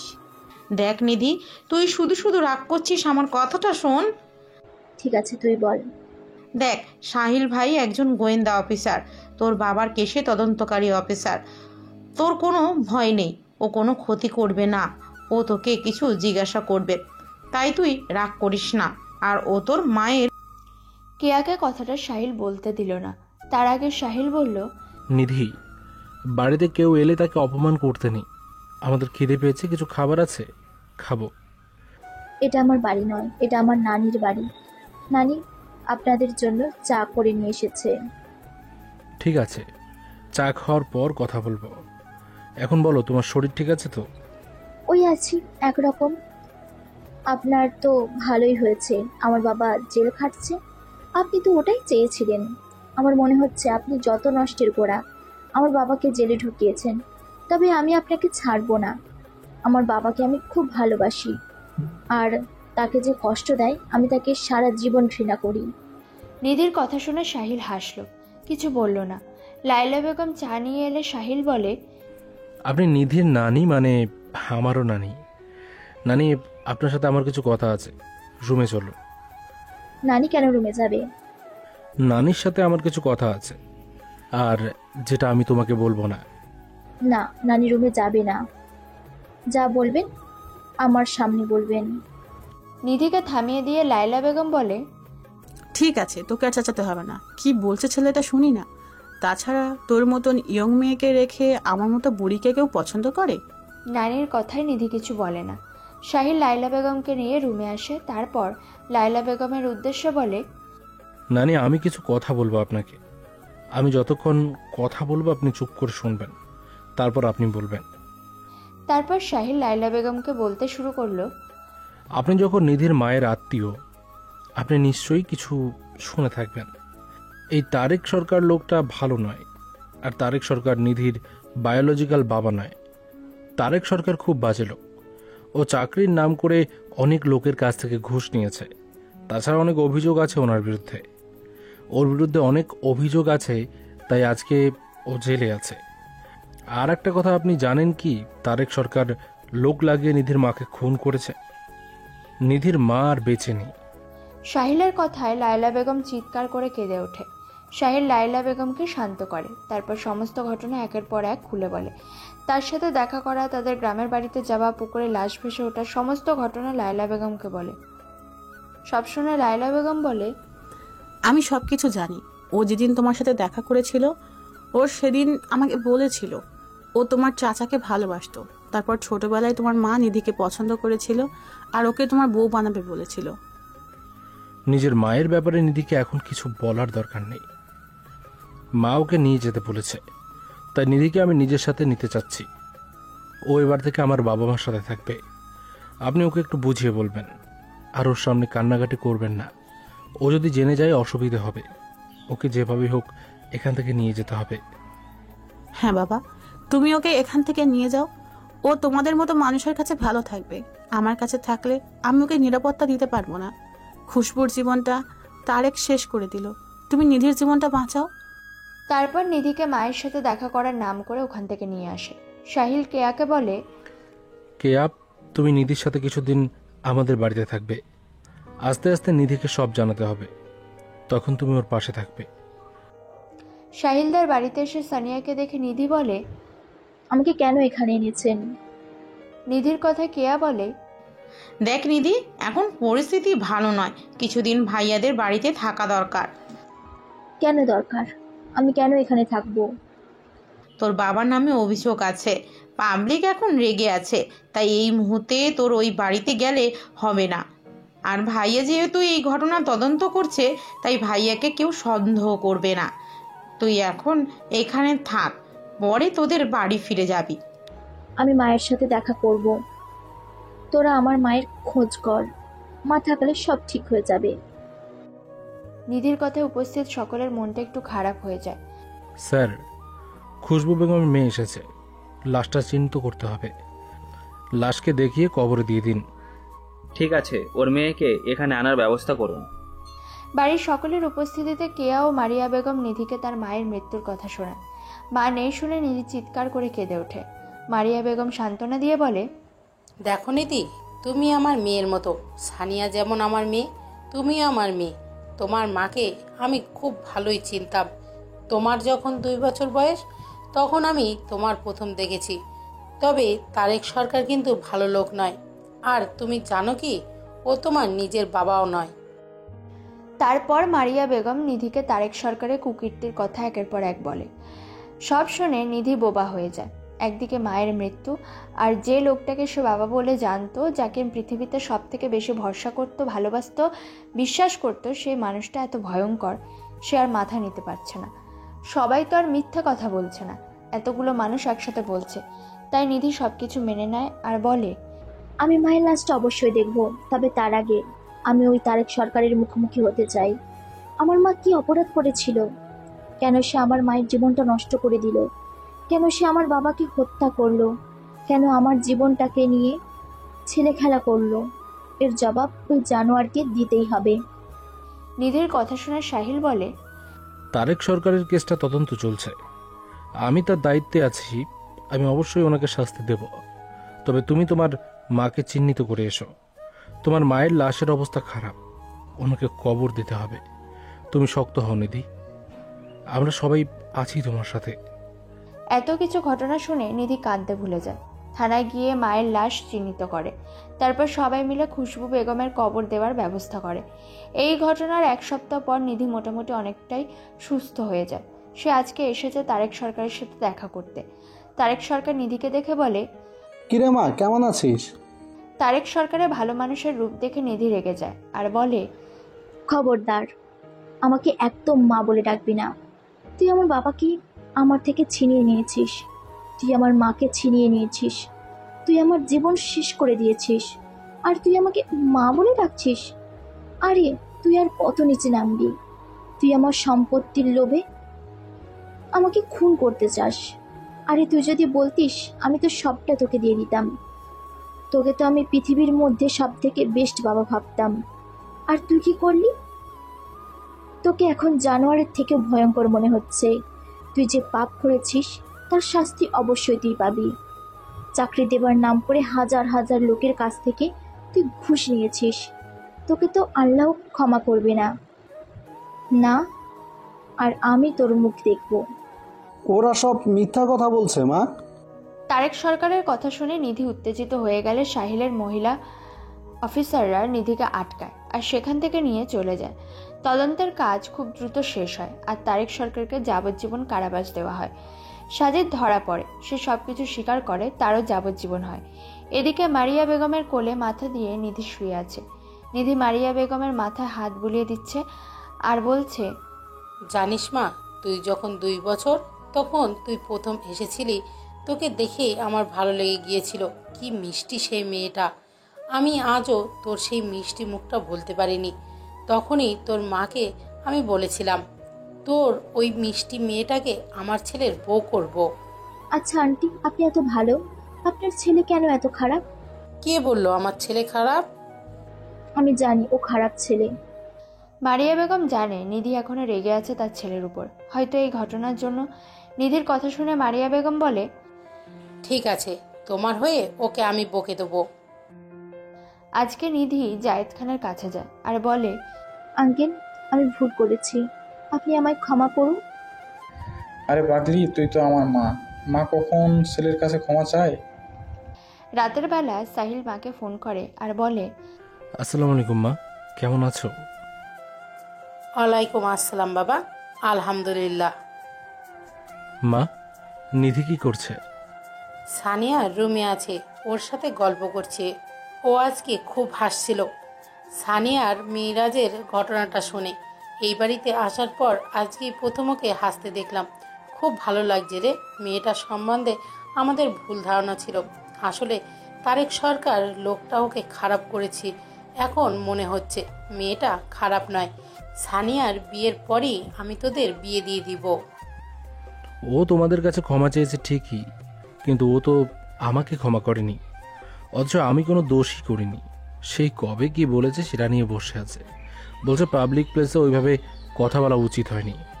কি জানি মা, ও আদৌ আমাকে ক্ষমা করবে কিনা। সব ঠিক হয়ে যাবে। তুই তো সামনের সপ্তাহে আসছিস। তুই কয়দিনের ছুটি নিয়েছিস? 10 দিনের। আজকে সাহিল বাড়ি এসেছে বোনের বিয়ে উপলক্ষে। সাহিলের সাথে আকাশ আর কেয়াও এসেছে। কেয়াকে দেখে নিধি বলে, এই তুই আর আকাশী ভাইয়া কবে বিয়ে করছিস? 6 মাস পর তোর ভাইয়ের একটা ট্রেনিং আছে, জামশেদপুর চলে যাবে। ওখান থেকে ফেরার পরে বিয়ে হবে। তারপর নিধি, তুই কবে সাহিল ভাইয়াকে বিয়ে করছিস? ওকে বিয়ে করার আমার ইচ্ছে নেই। ও যেভাবে আমাকে প্রপোজ করেছিল ওই পদ্ধতিতে আমার পছন্দ নয়। সবার সামনে ওইভাবে না বলতে পারতো। বসন্ত উৎসবে প্রপোজ করলে কোনো দোষ হয় না। তুই ওইসব ভুলে যা। তোর মায়ের পছন্দ করা ছেলে সাহিল, তুই আর না করিস না। ও তোর বাগদত্তা। কজনের কপালে এই রকম সৌভাগ্য থাকে। তুই ভাগ্যবতী, তা না হলে ছোটবেলার ঠিক করা বিয়ে বড়বেলায় সেটা পরিণত পাচ্ছে। অনেকে তো আবার বাবা মার কথা দেওয়া ছেলেকে বিয়ে করে না, অন্য ছেলেকে পছন্দ করে। তুই খুব লাকি রে। সাহিল ভাইয়া তোকে খুব ভালোবাসে, তাই তো তোকে প্রপোজ করেছিল। আর তুই তোর ইগো আর জেদ নিয়ে বসে আছিস। জানিস, আমি ওকে পছন্দ করতাম। যেই দিন ও আমাকে প্রপোজ করেছিল সেই দিন ওর প্রতি আমার একটা ফিলিংস এসেছিল। কিন্তু ওই মিতু ওর নিয়ে উল্টোপাল্টা কথা বলেছিল তার আগের দিন, আর আমার মাথা গরম হয়ে গিয়েছিল। তাই মাথা ঠিক করতে না পেরে ওর গালে আমি চড় মেরেছিলাম। তার মানে তুই ওকে ভালোবাসিস? হ্যাঁ, হয়তো ওর থেকে একটু বেশি। আমি যখন নানির ওখানে ছিলাম মায়ের ডায়েরি পড়ে আমি ওর সম্বন্ধে সব জানতে পেরেছি। মায়ের ভালোবাসার কথা, তারপর আমার বিয়ে ঠিক করে রাখার কথা। কিন্তু মা ডায়েরিতে তারেক সরকারের নামে কোনো কথা লেখেনি। সেটা উনি কেন করেননি আমি বলতে পারবো না। তারপর তো এখানে এসে সব জানতে পারলাম। তাহলে তুই ভাইয়াকে সবসময় এরকম করিস কেন? হয়তো ওকে আমি একটু বেশি ভালোবাসি, তাই এরকম করি। তাহলে তুই ভাইয়াকে কবে সে কথা বলবি? সামনে বসন্ত উৎসবে। সেটা কোথায় রে? নারীদের ওখানে বসন্তকালের পূর্ণিমাতে ওদের ওখানে বসন্ত উৎসব হয়। আমি ভাবছি ওই দিন আমি ওকে প্রপোজ করব। সাহিল আড়াল থেকে ওদের কথাবার্তা শুনে একটু মুচকি হাসে আর মনে মনে বলে, যাকে অবশেষে আমার প্রেয়সীর মনের খবরটা তাহলে জানতে পারলাম।